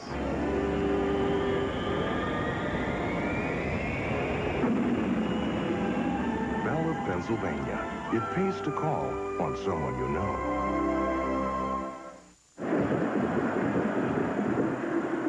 Well, hopefully tempers have cooled down. 4:26 to play. Pitt with a football at their own 33-yard line. Come out in a slot left. Salcielli is the quarterback. Hayward and Gladman are the running backs. Miller. Out of time. Now he fires out the flat. It's not and dropped by Hayward. Well, Hayward has caught 5 passes in the first half for 80 yards and dropped a couple of key passes here in the second half. And I don't believe it's because he's hearing footsteps. He's just trying to run with the ball a little sooner to make some big yardage. Well, if I were 260 pounds, I wouldn't hear any footsteps at all. I'd make sure they heard mine. His footsteps are usually going on top of people. I'll tell you, they find smaller footprints when the abominable snowman shows up. Ironhead Hayward is a big, big man and remarkable speed and agility for a guy that size. Janilla, 2 out of 5, 8 yards. Second down, 10.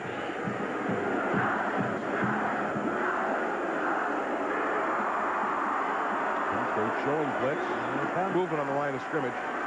Gladman tries to make a move outside. He will not be able to do that as he has run out of bounds for a yard loss near the 32. Duffy Cobbs pushed him out of bounds. And if you're wondering why Gladman and Hayward remain in the game, Pitt just doesn't have any other running backs available. They just don't. I thought Penn State was offsides on that particular play, but they didn't call it, and they forced Gladman to the outside and out of bounds. The loss credited as a 2-yard loss. It'll be 3rd down and 12. Stopping the clock at 4:14 to play.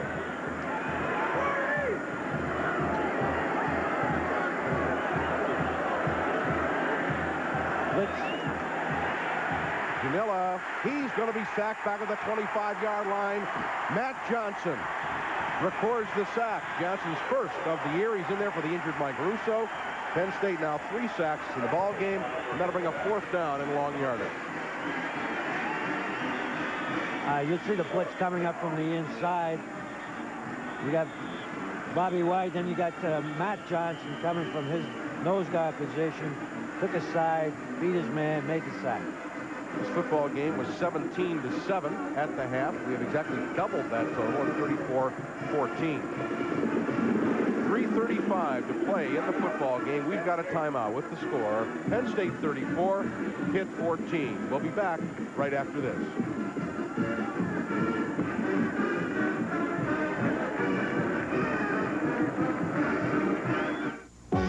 Celebrate a century of excellence with over a decade of Penn State football on home video.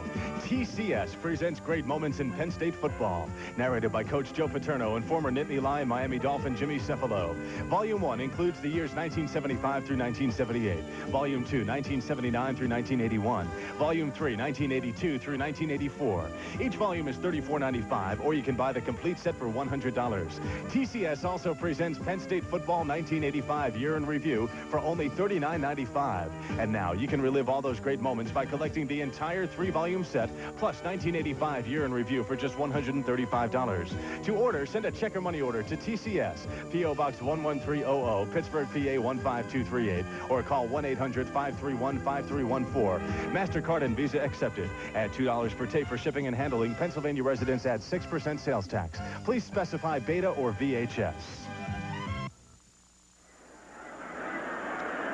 Fiesta means party, and that's what Penn State is going to do tonight. And out in Tempe, Arizona, John Rasp all set to punt.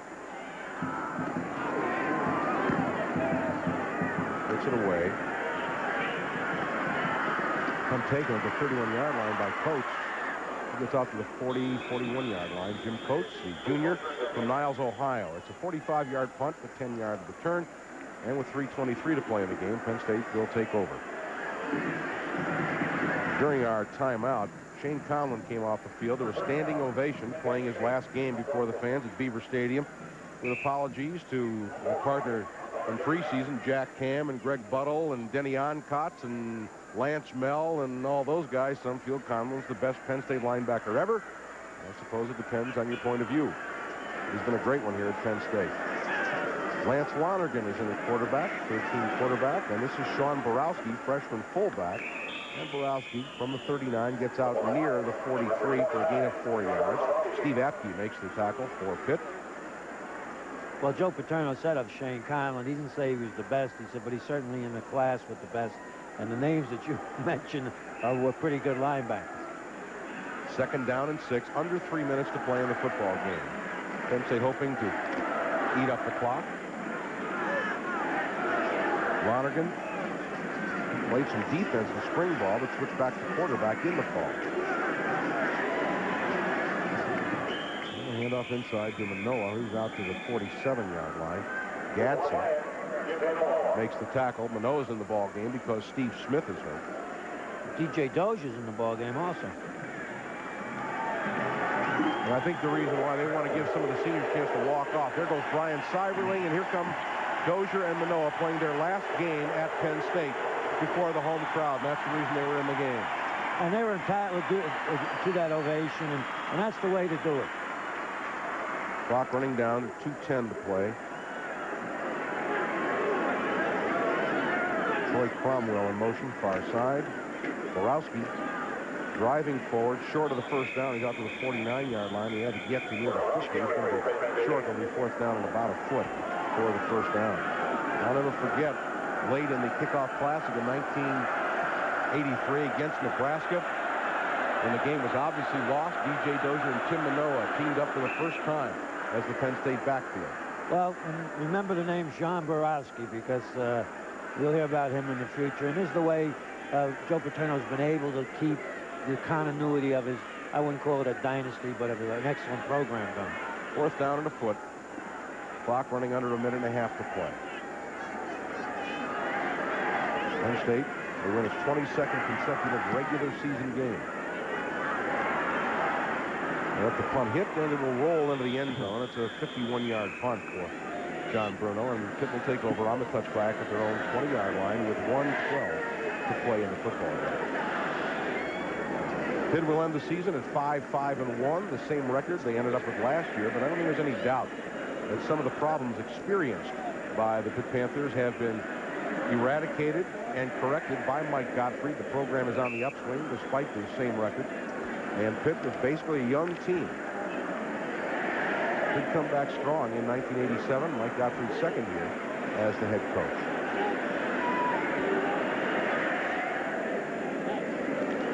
Janilla to throw. Fires short, and the receiver makes the catch, but his knee was down. Hosea Hurd. The game is 5 to the 25. 2nd down and 5. Under 1 minute to play in the game. Hosea Hurd, the freshman from Valdosta, Georgia. Stan, Mike Gottfried has always been a winner, no matter where he has coached, and I'm sure he's going to bring Pitt back to its heights again. Louis Osborne comes out. And a slot to the right. Gladman finds some running room across the 30, and he's out to the 33, 34-yard line. Charles Gladman picking up 8-9 yards on the play. More flags downfield. Flag is down. 32 seconds to play in the game. Scott Gobb, inside linebacker, made the stop for Penn State. It's a type of a ball game the officials are glad to get over it. I think they had more practice in pulling yellow flags today than they did most of the season. Personal foul against Pitt. Here we go again. Well, some dry cleaner is going to be very happy because those flags are going to need a thorough cleaning by the time this thing's over. You notice how they were all different, the degree of yellow. Some are larger, some are small. I didn't know that. I thought they had a uniform type of yellow flag. Their flags kind of match your dress. My color sometimes. All right, further discussion. 32 seconds left. The penalty is marched off, nullifying the game by Gladman, unless it was a dead ball foul. It was. So Gladman now has 88 yards rushing and 20 carries for the Pitt Panthers. Ball marked back at the 18.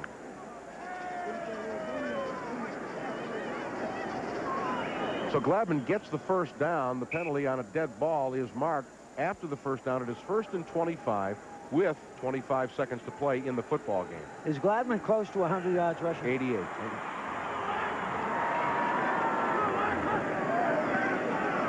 Sal Ginola looking to throw. At time, fires over the middle. Got a man wide open up at the 40-yard line. The pass complete to Chucky Scales. At the 40-yard line, short of the first down, so the clock, well, it stopped, but it should, now Pitt's going to call a timeout with 11 seconds to play.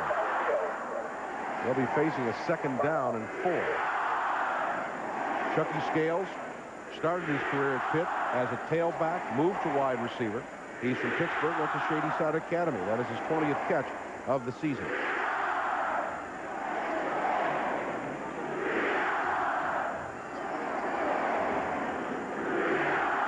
This football game was 17-7 at the half, 34-14. Penn State allowing only its 2nd first-half touchdown of the season on the 80-yard drive by Pitt, and that was the first touchdown the defense actually allowed. The other first-half touchdown given up by Penn State was on a block kick, so the defense has given up just 29 points in the first halves of all games this year. 2nd down and 4, 11 seconds to play. Zanilla firing to the sideline. Man is open. Scales again. He's got a first down. He's run out of bounds. We've got 3 seconds to play, so there will be time for one more play in the football game. That was just a hook up on the sidelines, and it was a good throw, but, you know, we heard he had a strong arm. If you give him the time, he can fire the ball. He led the nation among junior college quarterbacks last year out in California. He was from San Mateo, California. Junior. So he'll have one more year of eligibility remaining. This should be the last play of the football game. 3 seconds to play.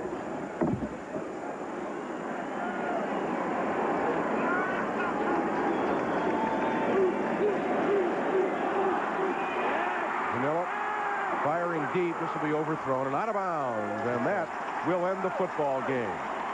The Penn State Nittany Lions, for the 2nd consecutive season, are undefeated during the regular season with a mark of 11-0. They have won 22